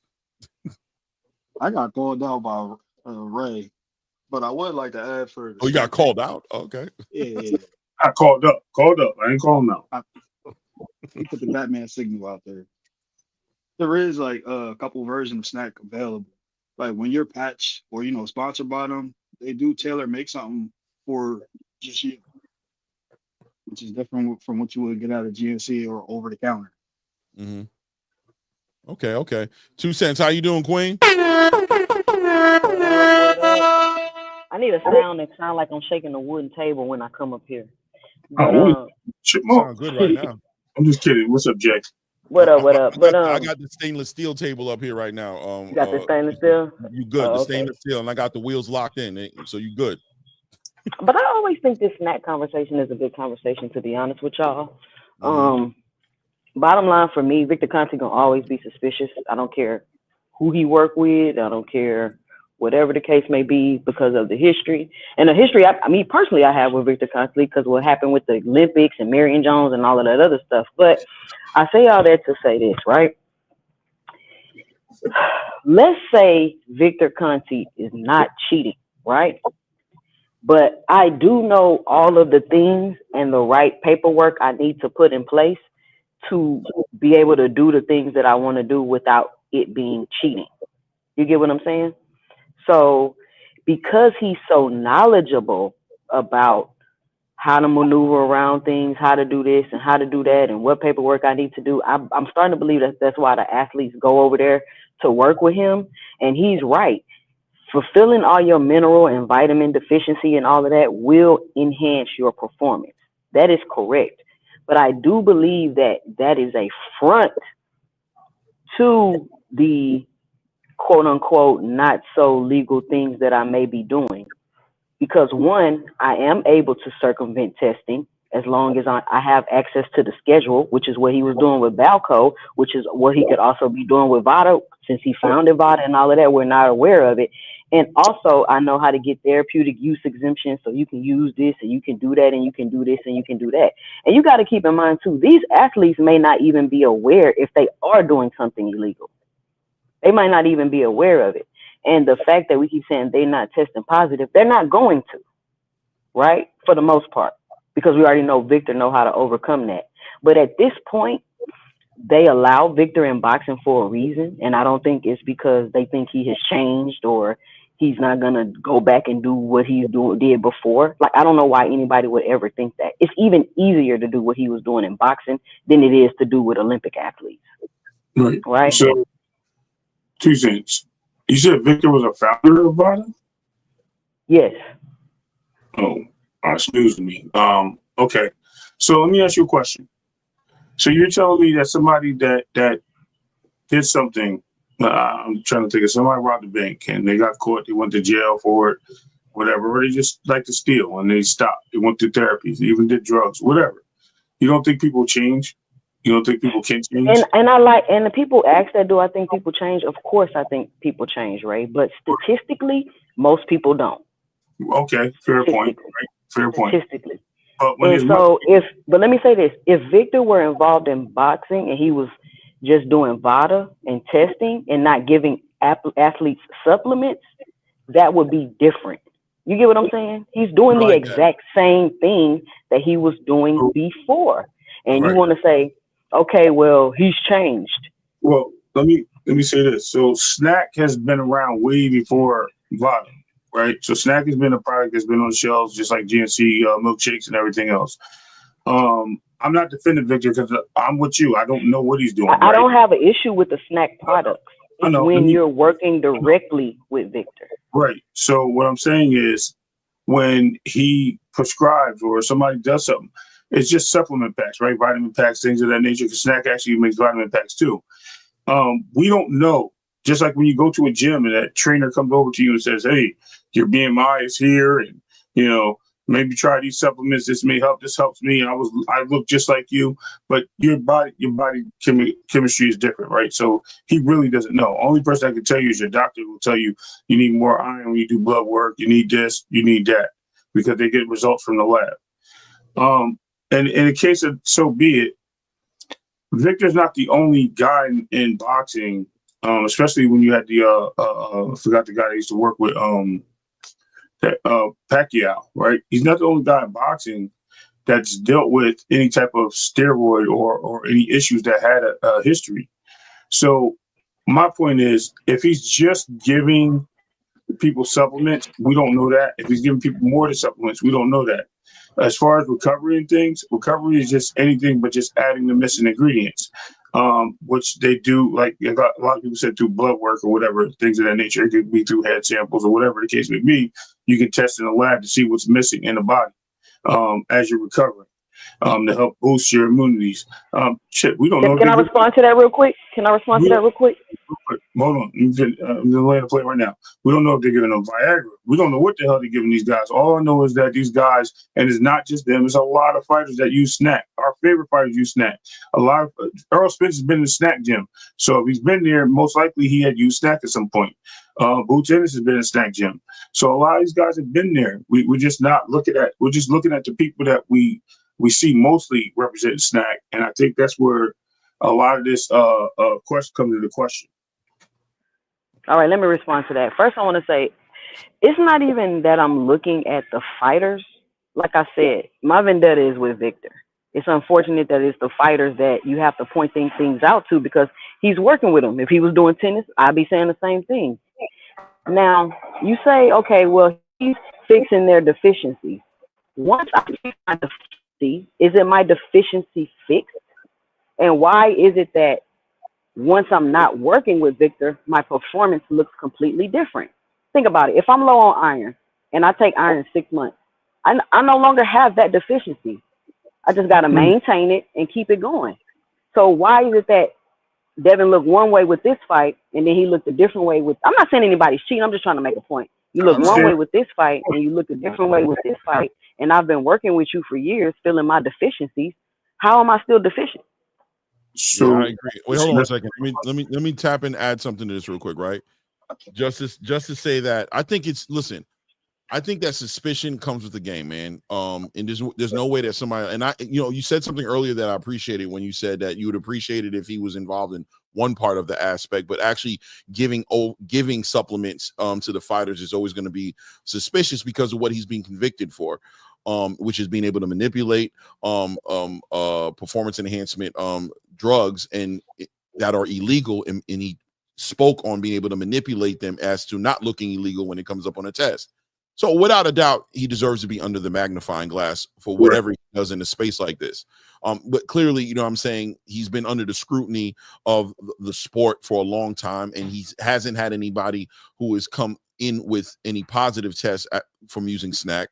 So, you know, he's doing his job, which is making sure that he keeps his supplement at least showing clean, right? But at the same time, I always say to you guys, Victor's just the guy who got caught. It's like roaches. You see a roach. Oh yeah, it's a ton of them. It's a ton of them. They're all in the space, and most fighters are using these type of scientists, and that's what Victor comments on, right? To say, right, like this is happening across the space rampant. So having a Victor Conte in like what Bill Haney's spoken of before, having him in position there kind of gives them that weapon and the ability to be like, you know, to see things that are weird, call out certain things, make sure fighters are being tested in a certain way. But also the whole Vada Victor relationship, I've never really seen legitimate proof to show that Victor Conte created. No, he literally said it out of his own mouth in the interview on Manager Marty channel. He literally said, I got with Dick Pound, I got with Margaret Sanger, we got together. He literally says this. Yes, go look it up. Go look it up. A matter of fact, I'll try to find it and send it to you. I think he contributed as far as a reference of knowledge, right? As far as like conversations and opinions and his expertise in the founded space. it, Clay. I don't know. I'm telling you, I'll look into it. I don't know if that's necessarily the case. I know Rachel said that he didn't found it. But that being said, if it is what it is, they're a collection company, right? They're collecting specimens. They're not testing the specimens. They're not doing things. They do the scheduling, which is what I need to know to cheat. What VADA does that? They do the random, right? So you think Victor Conte is involved in the scheduling? Like, no, I'm not saying that. I'm saying the scheduling is what I need to know to cheat, which is what was going on with him at Balco. Right. I mean, look, I think really, no, that's not what happened. I'm sorry. Hold on a second, Ray. Hold on. I think at the end of the day, I think at the end of the day, right? Victor Conte represents something that has been going rampant through all athletic sports. Him not being there doesn't eliminate fighters from doing what they've been doing for years, getting caught cheating, taking performance enhancement drugs. VADA has been behind catching so many people when it comes to these combat sports. You go into the UFC, the same exact thing. Matter of fact, UFC, they went crazy in the UFC, caught so many people, it was ridiculous, right? Because obviously the whole sport was cheating. I don't know how much I'm on board with discrediting VADA based on their relationship with Victor Conte. I don't know. You know what I'm saying? I just know that they've shown to be efficient and effective, and that most fighters choose VADA, and they want VADA there to give them that peace of mind that everything is being played fairly across the whole entire board.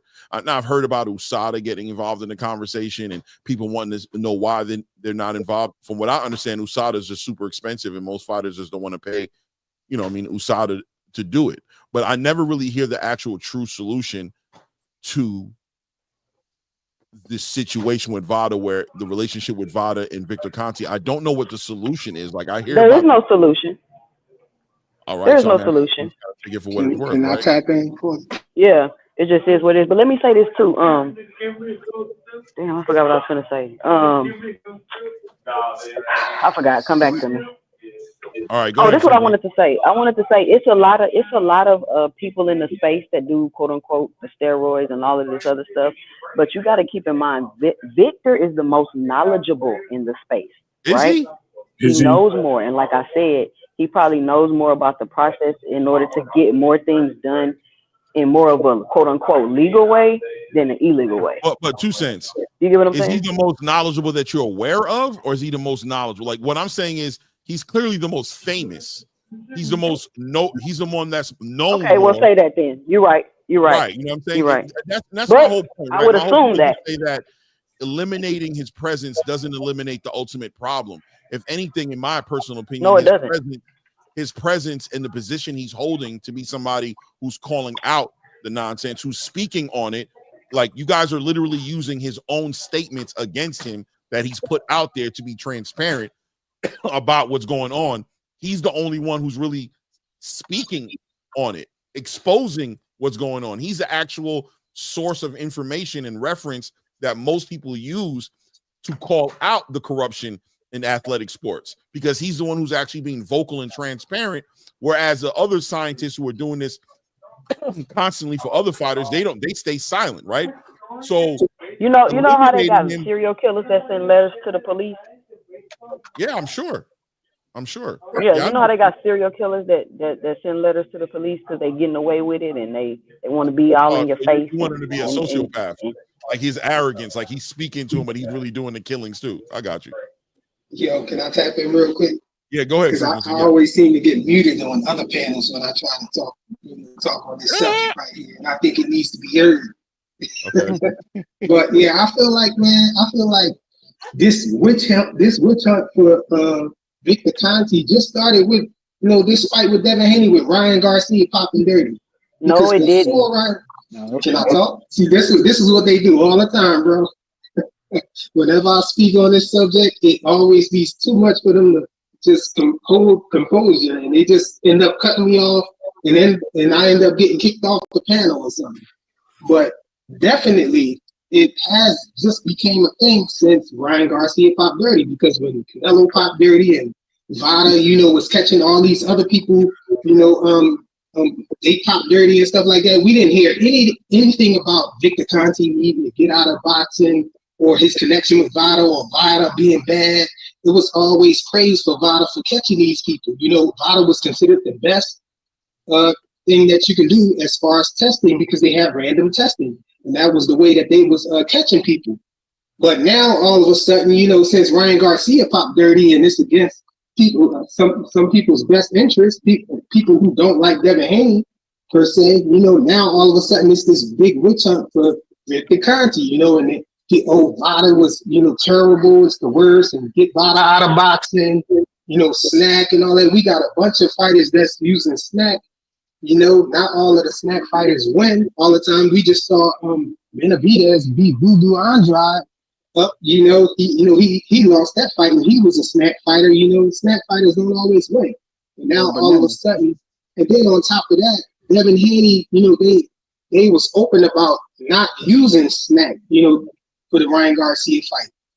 But immediately after the fight, when Ryan Garcia popped dirty, people start talking about snack and throwing the connection with Devin. Said, well, he was on snack, but then when the first time I ever said, Devin Haney didn't even use snack for this fight.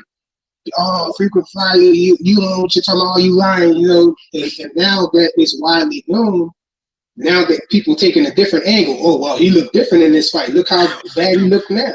Whereas, before that, they just threw snack in the mix with him, They try to say that he was because Victor Conte was actually speaking up for him. But it's not that Victor Conte was just speaking up because it's Devin Haney. He always speaks up when fighters pop dirty. He spoke, if I'm not mistaken, he spoke up about Canelo, when he popped dirty or whatever, and Canelo had to agree to the year of 365 testing or whatnot, and to prove, to try to show that he was, a clean fighter and everything. But that's what I just think it's a witch hunt now. All of a sudden, it's just heightened now because Ryan Garcia popping dirty and people wanting to hold on to this win over Devin Haney, because you have all these people who dislike Devin Haney. Okay, I'm gonna land it right there. I mean, there's just a lot of substance and truth to that, because if you talk about the fight that Ryan had right before that, when his opponent was saying that he does take steroids and these things of that nature, no one questioned it. Everyone was actually on board with that. But as soon as he got caught, then everyone's like, oh, no, they cheated, they planted it. First of all, I want to know how you plant somebody's steroids. Especially with a secure person. Even if you have the schedule, right, you still have to go through certain things to do it. And if they can, whatever. I don't know. Is the schedule supposed to help you plant the steroids? Because that's what they said it happened. Or it's supposed to help you avoid getting caught? That's actually really what the question should be. Yeah. Yeah, I mean, I just believe that all the focus on Victor Conti as ultimate, like, remove him. I don't know, man. You're not removing. If you're gonna remove, He kind of bring it on himself though, Clay. Clay. I mean, listen. I'm not it. saying he doesn't bring on the scrutiny. I'm just talking about the actual effect of it. How, you know, like, if you're gonna remove Victor Conti, then just remove scientists in general and supplements in general from the sport, because he'll be gone, and the issues will be there the same way they were before he was there, and probably even worse, to not have somebody calling it out and being as available as he's been to speak on the topic. What about Mimo with David Benavidez? What about all these other scientists and doctors in a space that are doing the same thing? To talk about all of them. I mean, I don't hear people talking about all of them. I don't hear anybody calling Mimo. Talking about Mimo in that build. We was talking about Mimo in the build up to that Benavidez fight. We definitely were. I really didn't hear. I'll be honest with you. I really didn't hear about it. If anything, I heard about David Morrell. You know what I'm saying? Being called out for you. It was, you know what I mean? It was more David Morrell was yeah, really, and I'm like, Benavidez, what you tripping for, bro? You got memo. What we talking about? Exactly. It is what it is. But look, I don't want to hang on the topic too long. I ain't gonna lie, because it's been here since the beginning of YouTube boxing, right? We did have a crazy event pop off this weekend. We had a crazy fight pop off. We got Face of Boxing accolades being given to people. We have all type of things going on, and I am interested in what the panel perspective is on what happened this weekend, and, you know, the future of these fighters, and even what's going on with the Ryan Garcia, Rolly Romero situation, with, you know, Clarissa Shields accomplishments. I don't want to make this a 5-hour video, but I would be interested in getting some perspective on some of the topics. If you guys even want to speak on the Benavidez David Morrell fight, and, you know, what you saw from both fighters, and moving forward, what you expect to see with David Benavidez and David Morrell. Let me get my 2 cents real quick, because I'm about to hop off. But Clarissa Shields, the face of boxing. I mean, 4-time undisputed, 3 different weight classes, and 16 fights. Mm-hmm. I see 2 cents standing up for her sister. Go ahead. Nah, I ain't saying she's the face of boxing, but I want to just make a I was point. gonna get in the way of it. I'm like, hey man, hey, preach. I was trying to get a reaction. Y'all ain't get the reaction. I ain't arguing with that, bro. We ain't that far into the Trump administration. Yeah, I don't be battling over nothing like that, bro. All right. Yeah, I just don't like how you know, I seen a lot of people posting negative things about who she fought, and that person wasn't no world beater, and she was 42 in 5 fights. But I'm like, this is not a situation with Clarissa Shields where she's ducking and dodging other fighters. She's literally fighting the best. She literally damn near fought all champions every single fight. I don't know what else she could do. It's not her fault that she's ahead of her time, and that the competition hasn't caught up to her skill level yet. And I know we give some other fighters a hard time, like the men fighters that's champions and this and that, because they ain't fought this person, but they do have the ability to move around and maneuver around fighters and not fight the best in the division. The men have the option of doing that. Clarissa Shields doesn't. So I just want her to get her credit. Like, she's literally doing something that'll probably never ever be done again in the history of boxing, and we're literally watching it in real time, and they're criticizing and tearing her down, and she ain't this and she ain't that, and constantly trying to put her on the back burner and not give her respect. And I really don't like that. I really don't. She's a 2-time Olympian, 4-time undisputed in 3 weight classes and 16 fights. You're watching history, greatness happen right in front of your face. Right. I think she was undisputed in 2 weight classes, though. I mean, undisputed twice in 1 weight class. Okay. And then she's 3-time. Yeah, and then this is okay. I see what you're saying. Yeah, man. And let me say this last thing. Just because she called out Keith Thurman and she want to fight the men and all that other stuff, that's no reason to hate her and not give her respect for her skills. No, you're 100% right. But you know, the same way you say with the Victor Conti thing, as far as Clarissa kind of like, you know, her arrogance and, you know, her indifference with other females in the boxing space, and, you know, not allowing them to get their little shine when they're getting celebrated. It just makes her look like a hater at times, and you know, they just don't like her. Me personally, I think she is a GOAT, and she's the inventor of the GOAT, and I think she should be celebrated for the things she's accomplished. She's a 3-weight class undisputed champion. That is something that shouldn't be pushed up under the rug. You know what I mean? It is what it is. Go ahead, Thomas. So do you want to pitch in on this conversation, or you want to talk about David Benavidez? About the GOAT? Mm. Hey, all I can say is a fantastic job by her, man. I mean, Yeah. but I saw in the fight, there came a point in time where I guess somebody must have told her to properly twist her wrist and how to hold her fist, because usually when she throw punches, it's almost like a slap. But that one that she did that check hook to, that full counter to, Clean. that was clean. Like that was textbook, and you see the effect when it's textbook. To say the greatest of all time, that's always going to be a hard discussion because, hey, man, you got people fighting different opponents at different times. And with boxing and with respect to boxing, it's a little bit easier than it is with a team sport, but still in all, like, there's no telling what a Christy Martin would have done during this time of age and era of boxing, nor would it have been Layla Ali or Ann Wolf. So I'm not gonna say anything bad about her, and I'm not gonna say anything, to purport it. But I will say that she's definitely one of the greatest to ever lace them up for the women, to tell the truth. And that performance last night, not last night, but the night before, man, I ain't got nothing but praises for her. I don't care who that woman was. She was a bigger woman. She looked like she had some form of boxing schooling, and she went in there to win. It wasn't something that was easy for her. I mean, she had the timer, and she had to pick up on her not only her timing but her distance. And once she did, man, that, like I said, it culminated with a couple of check jabs, but then that full counter was awesome. It was like, if she could throw punches like that, she might get a little bit more knockdowns and maybe a couple of more knockouts. But she didn't see that punch coming, and that punch clearly put her on her tail. Well, not on her tail, but on her knee. It definitely disoriented her. So no, that was a well delivered. That was about as pretty as it can be. Man, that was Floyd Mayweather-esque. Yeah, right on the tip of the chin. Boom. You seen her eyes roll the back of her head. She had to take it and she walked back to the corner like, damn, that was crazy, bro. I ain't gonna lie. I didn't even think. Did you see the way Daniela reacted to it? Even when she got up, I almost thought she gave up. I thought she was about to wave it off or something. Like, what is she doing? But yeah, she even reacted to it the right way and was like, nah, bro, that was diabolical. She hit me on my chin. I really left my consciousness, felt my consciousness leave my body for like that 2 seconds. Like, it really happened. Beautiful. David Morrell, impressed? Not impressed? Morrell, I'm very impressed. I think what you saw in there was the greater experience overtaking the greater talent. This is what I said the one day.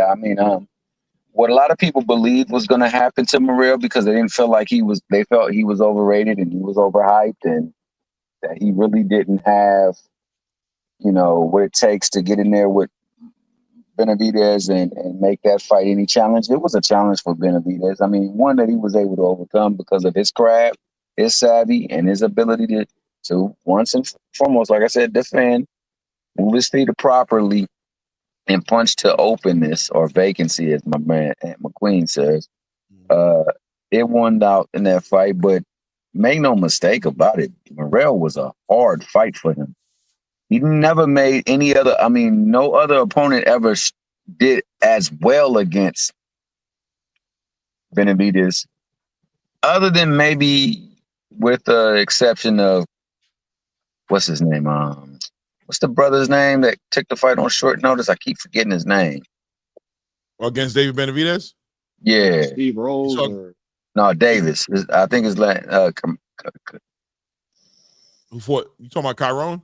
Chiron Davis. Yeah, Chiron Davis. Yeah. Chiron had no problem touching him. He just didn't have nothing to stop him. And no stank on him.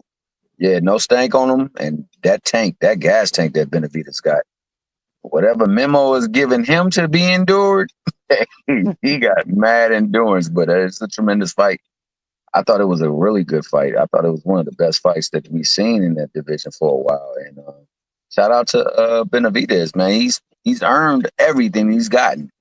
Like he's definitely went the Rocky Balboa route, and if Balboa can get in the let Hall me of ask you Fame, this, Thomas. Did that fight between him and David Morrell reopen the wound or re-trigger the conversation of Canelo and David Benavidez? Like, did it re-trigger it where like, yo, we see why Canelo ain't playing with that boy? Like, it ain't no 25 pounds either. Absolutely. So when did it become known that Canelo was going to be fighting Jake Paul? Yeah, that was weird. But I said that. I just want to go on record that I brought Yeah, that up a few weeks too. ago, and I said the two fights that are going to make sense for him is either going to be Jake Paul for the money or Terrence Crawford for the money and at least a little respect. He looks like he's about to have his cake and eat it. Well, this is the thing. Jake Paul for the money, because that's not crazy only will he get that money for that fight, it increases the value of the Crawford fight. Right. And then I don't know if it'll happen because that dang bag he gonna get for Jake Paul gonna be crazy because we talking over 2 million views for sure. Possibly that last fight with Benavidez, astronomical.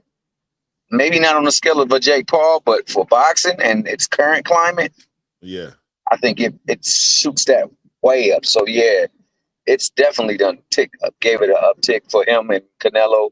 A lot of Mexican fans themselves are gonna be like, yo, you got this problem at your front door that just keep on knocking and you ain't opening the door. It's starting to look suspect, right? It's just starting to look suspect. Let me ask you this, Thomas. As far as what have you heard about Canelo Alvarez in the structure of whatever deal he has? If it's the PBC, if it's Riyadh, what have you heard? Have you heard anything about who Canelo Alvarez is ultimately going to ink this 3-fight deal with? That's a tough one. Honestly, I want to say that when we talk about face of boxing, man, I mean, if it ain't Mayweather and if it ain't Clarissa Shields, man, you got to talk Canelo because Canelo, he gets to move like no other fighter gets to. And unfortunately, that means he might be able to sign a fight. He just might, you're going to promote one, you're going to promote one. The other one. Right. Yeah, then heck, the next fight might be his own. The last and final fight might be his own promotion. He might go out. You ain't lying. You ain't lying at all. I can't. I wish I could, man. Like stuff that beyond my scope of understanding or knowledge, I don't like to comment on because I speculate. You know what happened. I just want to know if you heard anything like if you had. I wish I had. I do know that he's still. I know because he's made his biggest bags with PBC. I know he will still have an attachment with them.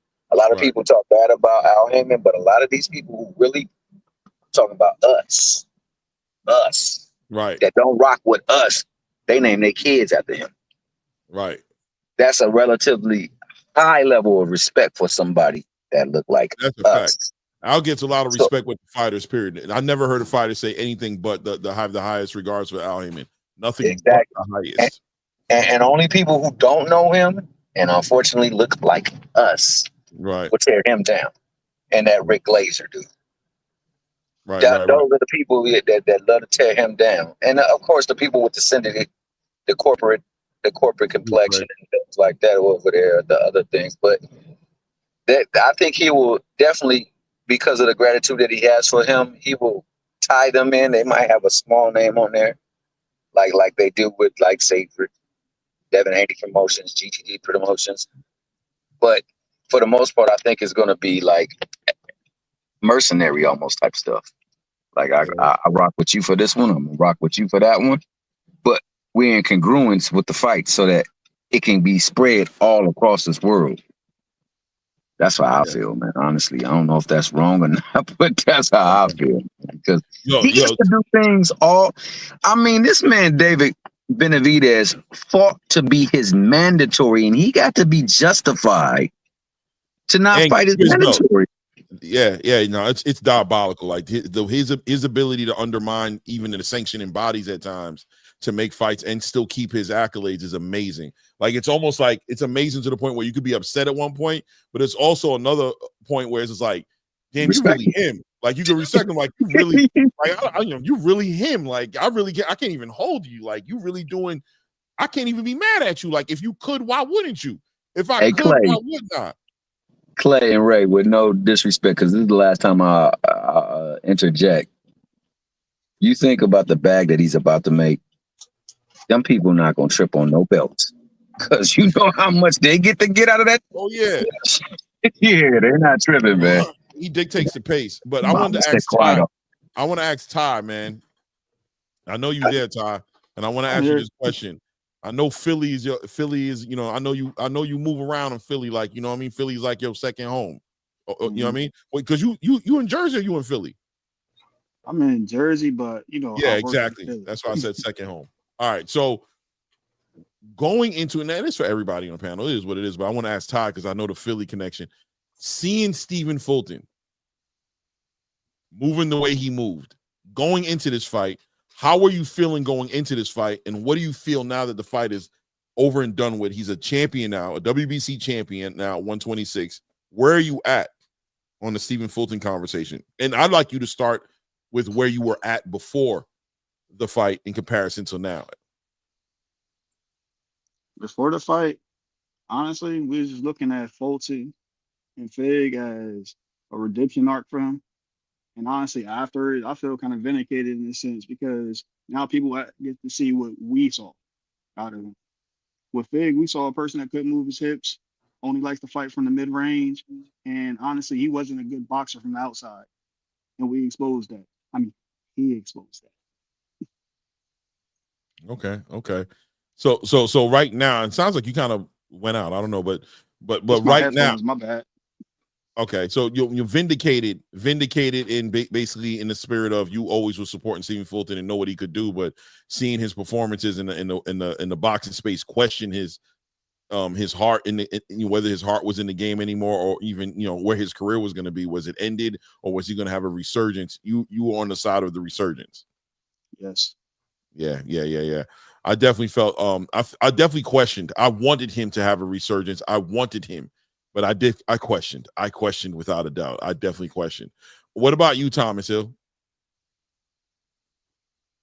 I don't know. He might not be there. He might have tuned out right quick because I know he's not on the screen, so he probably went mute. Nah, I'm here. Okay. My bad, man. I'm touching my screen, but it wasn't responsive. Nah, man. I thought he was going. If you watch the first fight, bro, like it was a great fight, bro. It was made a great fight because of his willingness to fight the fight that Figueroa likes. Another thing is, a lot of people didn't want to put into consideration how many of those low blows were actually able to be counted as good shots in that fight. That also slows a fighter down as well, too. So I was thinking it was going to be a wonderful performance. I thought that the time spent with Bozy ironing out some things maybe that he might have needed to iron out would be fixed, and that you would see it in the ring, especially with the second time around. Because, I mean, let's face it, Derek James' work didn't get seen the very first time with Ryan Garcia, but when he did the second time, you could see the work that they were putting on. And this was right before they took the ring. They were working on timing the jab. And that's ultimately what changed that fight, was him being able to time that jab with that left hook. Because at that point, it handicapped the jab, and it made him then do something different, which was going into the wheelhouse of Ryan. And I think you've seen that with the adjustments, the subtle adjustments that was made with Figueroa, the fight with Figueroa for Fulton. Also, if and I'm pretty sure Ray can attest too, if you talk to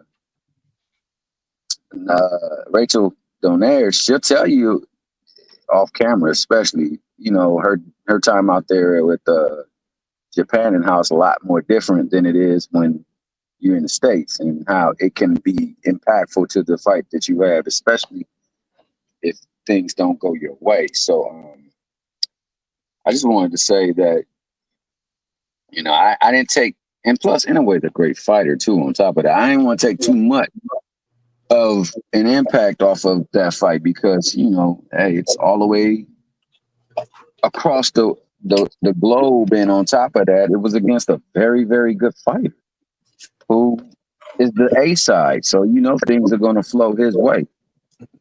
I thought that he rebounded well the next fight. The next fight he got into a tough test, and then he showed that in that test I'm gonna stand tall. So to me, that's the clearest indicator that I'm good, because that was a tough test that he had in the last fight. So hey man, he looked good. Yeah, I definitely agree, man. I definitely agree. I'm here for it though, man. I love what I saw. I want to see him build on that, and I just think 126 is just got a facelift, man. I think C. Fulton as a champion at division makes that division that much more interesting. More interesting. More interesting, right? More interesting, right? Yeah, much more. And it's crazy because, and just to add on that, I think these guys at 126 can actually easily move to 130 back and forth. With the 4-pound difference, I can see them guys all taking on and rumbling with each other, man. I ain't trying to be funny. No, I mean, I could see it. So then we had that fight. Then of course, Isak did what he did. I mean, Isak just did what he was going to do, man. But I was so happy for him. I ain't gonna lie. That's what I think more than anything. I was happy for him. I was happy for him to get an opportunity to show the world what he can do with that right opponent. He's one of those fighters that, with the right opponent, he's just so entertaining, but against the wrong opponent, it looks bad for him. You know what I mean? It just looks real bad for him under the right opponent with the wrong opponent. With the right opponent, it don't get too much better as far as entertainment is concerned with Isak Cruz. Yeah, but I mean, we're going on 3.5 hours. I didn't want to go this long. I think we covered a whole lot. But is there anything we want to speak about that we didn't speak about? I think we're good. Ty, you ain't got nothing to say, man, because I know you came up here. You was quiet for a long time, bro. I just came to build. I'm at work. I'm moving around the VA hospital right now. Oh, no doubt. Yeah, don't do that. What do y'all think about everybody calling out Pitbull now? I think that's awesome. 2 cents. I think everybody wants to get involved in a money fight, man. And he has a fan base. He's a money fight. He's definitely a money fight. He's been a money fight. Thanks to Gervonta Davis, you know what I mean? He's always been a money fight, and I think that helps his pedigree to be able to bring people to the floor.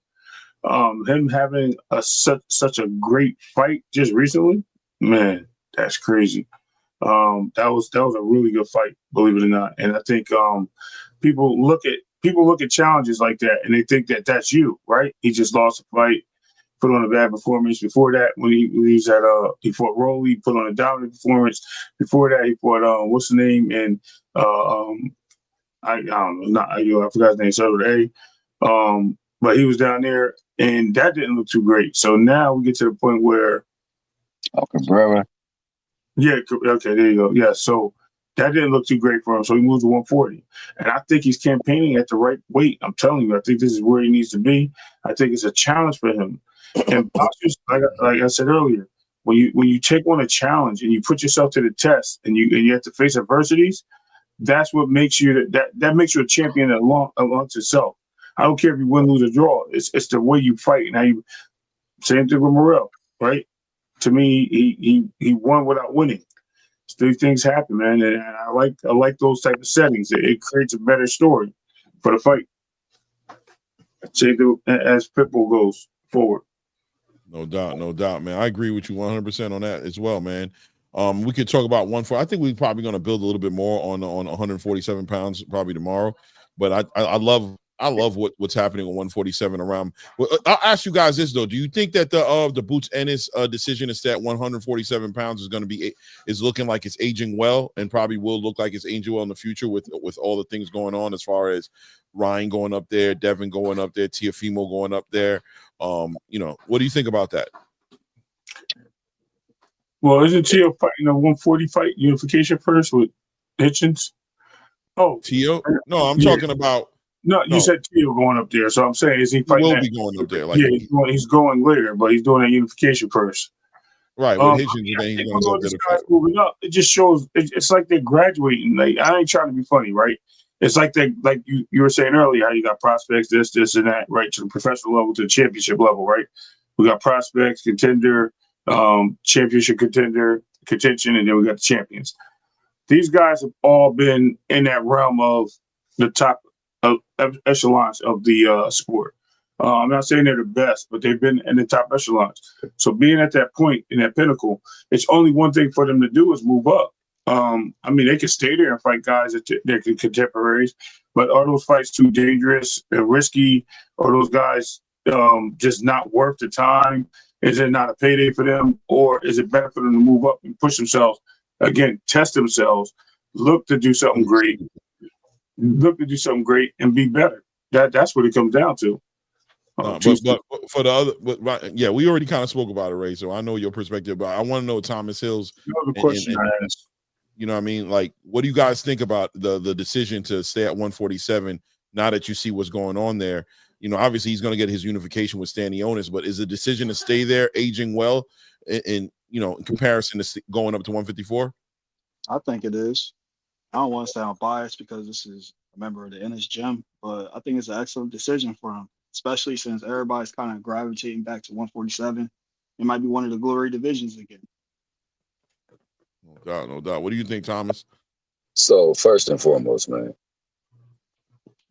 you come from a place where I come from, bro. Your word is your bond. Yeah. From that strength right there, it's going to age well because you said you didn't want to do anything until you at least unified your division. Mm-hmm. You wanted to become multi-champion at that division. So I'm going to always, I never going to turn on somebody because they hold true to their word. If this is what they said and they've always maintained it, yo, I rock with you. I don't care what nobody else say because you walk your own path. No, not one of us can walk his path up in that ring. Mm-hmm. Now, one of us got to endure the training that he got to go through, the restrictions on his diet, the training that he puts in, or the cost that it costs to do the things that he do. Right. And on top of that, man, he gets a chance to move. See, more than that, too, not only do you get to unify, but you get to state your claim at a division that really right now is claimless. There's not nobody there because the person that did have the belts, he never defended the belts. So, I get a chance to collect these belts and hopefully, things go right. I get to land these fights. So hopefully it bodes well that he only has to fight 2 times and he gets those belts, all of the belts, hopefully, because there's ways that you can make it could be 2 people fighting with 2 different belts. And I think it bodes well for him too moving forward because with unfortunate getting bypassed. Yeah, that was my phone ringing. It's bypassed because of, the move of trying to elevate Ryan Garcia and Rolly for a championship fight. That means that if that does happen, that belt becomes available to now PBC and they will own 2 of the belts. So that might make a move for him to go back over after he's done with what's the name to the PBC. Yeah, once he's done over to PBC, and they can fight for more belts because as it gets up in the scales, they got more control of the belts that way too. If he's truly going for belts, so it might be a play for him in his favor by staying back in more ways than one. Unfortunately, because as 2 Cents said, it's political with these belts, man. Everything is political. And that's why, opportunity is only to whose side you on. That's not cool, but that's what it is. Yeah. I agree. So, all right. But, guys, I ain't going to lie. We about to wrap this up. You guys give y'all final words or whatever have you. We are about 4 hours into this. And I don't like going to 4 hours. I like to keep it around 3. You know what I'm saying? Really, 2.5, 3. But if you guys want to put some final stank on it before we go ahead and pull out, feel free to. Pull out by yourself. All right, man. Well, I'll talk. I'll try not to talk because I talk too very much when I do talk. But man, hey, shout out to the platform. You know what I'm saying? The good brothers Clay, Morrell, Ray, Davis. Shout out to my man Ty Morrison coming up here and lending his perspective. Shout out to 2 Cents for dropping her 2 cents up in the thing, man. Shout out to the chat. It's always love, man. You know what I'm saying? And just remember that we do more hating on our own folk. Let's not hate on them. let's look at things from a reasonable perspective, because most of the times there's people who are fighting that don't even get a dime off the sport, and they put in all the grit, the grime, and the gore just to get in that ring. So we got to make sure that we recognize that these brothers put their all on the line, and sometimes they don't even get their just due. Shout out to my good brother Just Do Boxing, by the way. And you guys have a wonderful day, man. Be safe out there. Be blessed. Ray, get more than 5 hours of sleep, dog. You a commercial driver. You know better than that. Sleep deprivation is bad, man. It is horrible. And be easy, everyone. You ain't lie, you ain't lying. Thank you, man. You're right, man. I guess I'll give my final word. I don't know about y'all guys, but I'll see y'all in AC. April 12th. I'm be I there. got my comp room ready. I'm be there, Ty. No, that might be a good one right there. April 12th, my birthday, April 17th. I'm supposed to be going to North Carolina. Me and my brother got our birthdays, 15th and the 17th. So we usually go out, shoot everything up. He worked with guns and everything in North Carolina at the range. Yeah, at the range. So my wife said, be specific. We don't be out there shooting everything up. We'll be at the range. We got this big like range resort we go to in North Carolina that his company owns, and the company that he works for owns, and we go out there and shoot everything. You're right, 2 cents. But April 12th, I don't know, man. That might be a good one, man. I might come out there to AC, man, and come build, man. That's gonna be a good one, man. Let's see what happens. Hunter wants a rematch. He said, "What part of the NC? He coming? What part of NC? Charlotte. Well, what Matt? He there. But in Charlotte.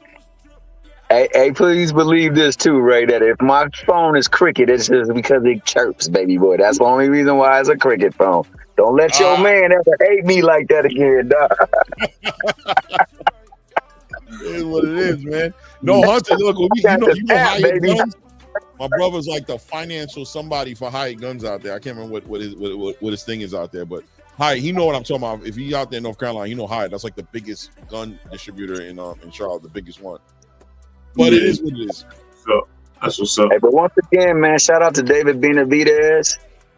Shout out to David Morrell, man. Shout out to that whole card, man. That card was fire. And also talk about that as well, man. Damn, but the time is going by. I wanted to talk about the PBC event just in general, man. That was a really. I'm not going to do it. I got to go, guys. We'll talk about it tomorrow. We'll build on that, man. It is what it is. Yo, Ray, you want to let him go? Listen, man. Let him go, Ray. One thing to say, and you know what we're doing? Because we got one more time to say we are out. Peace out. They never believed that I was really fly. I had to set them straight.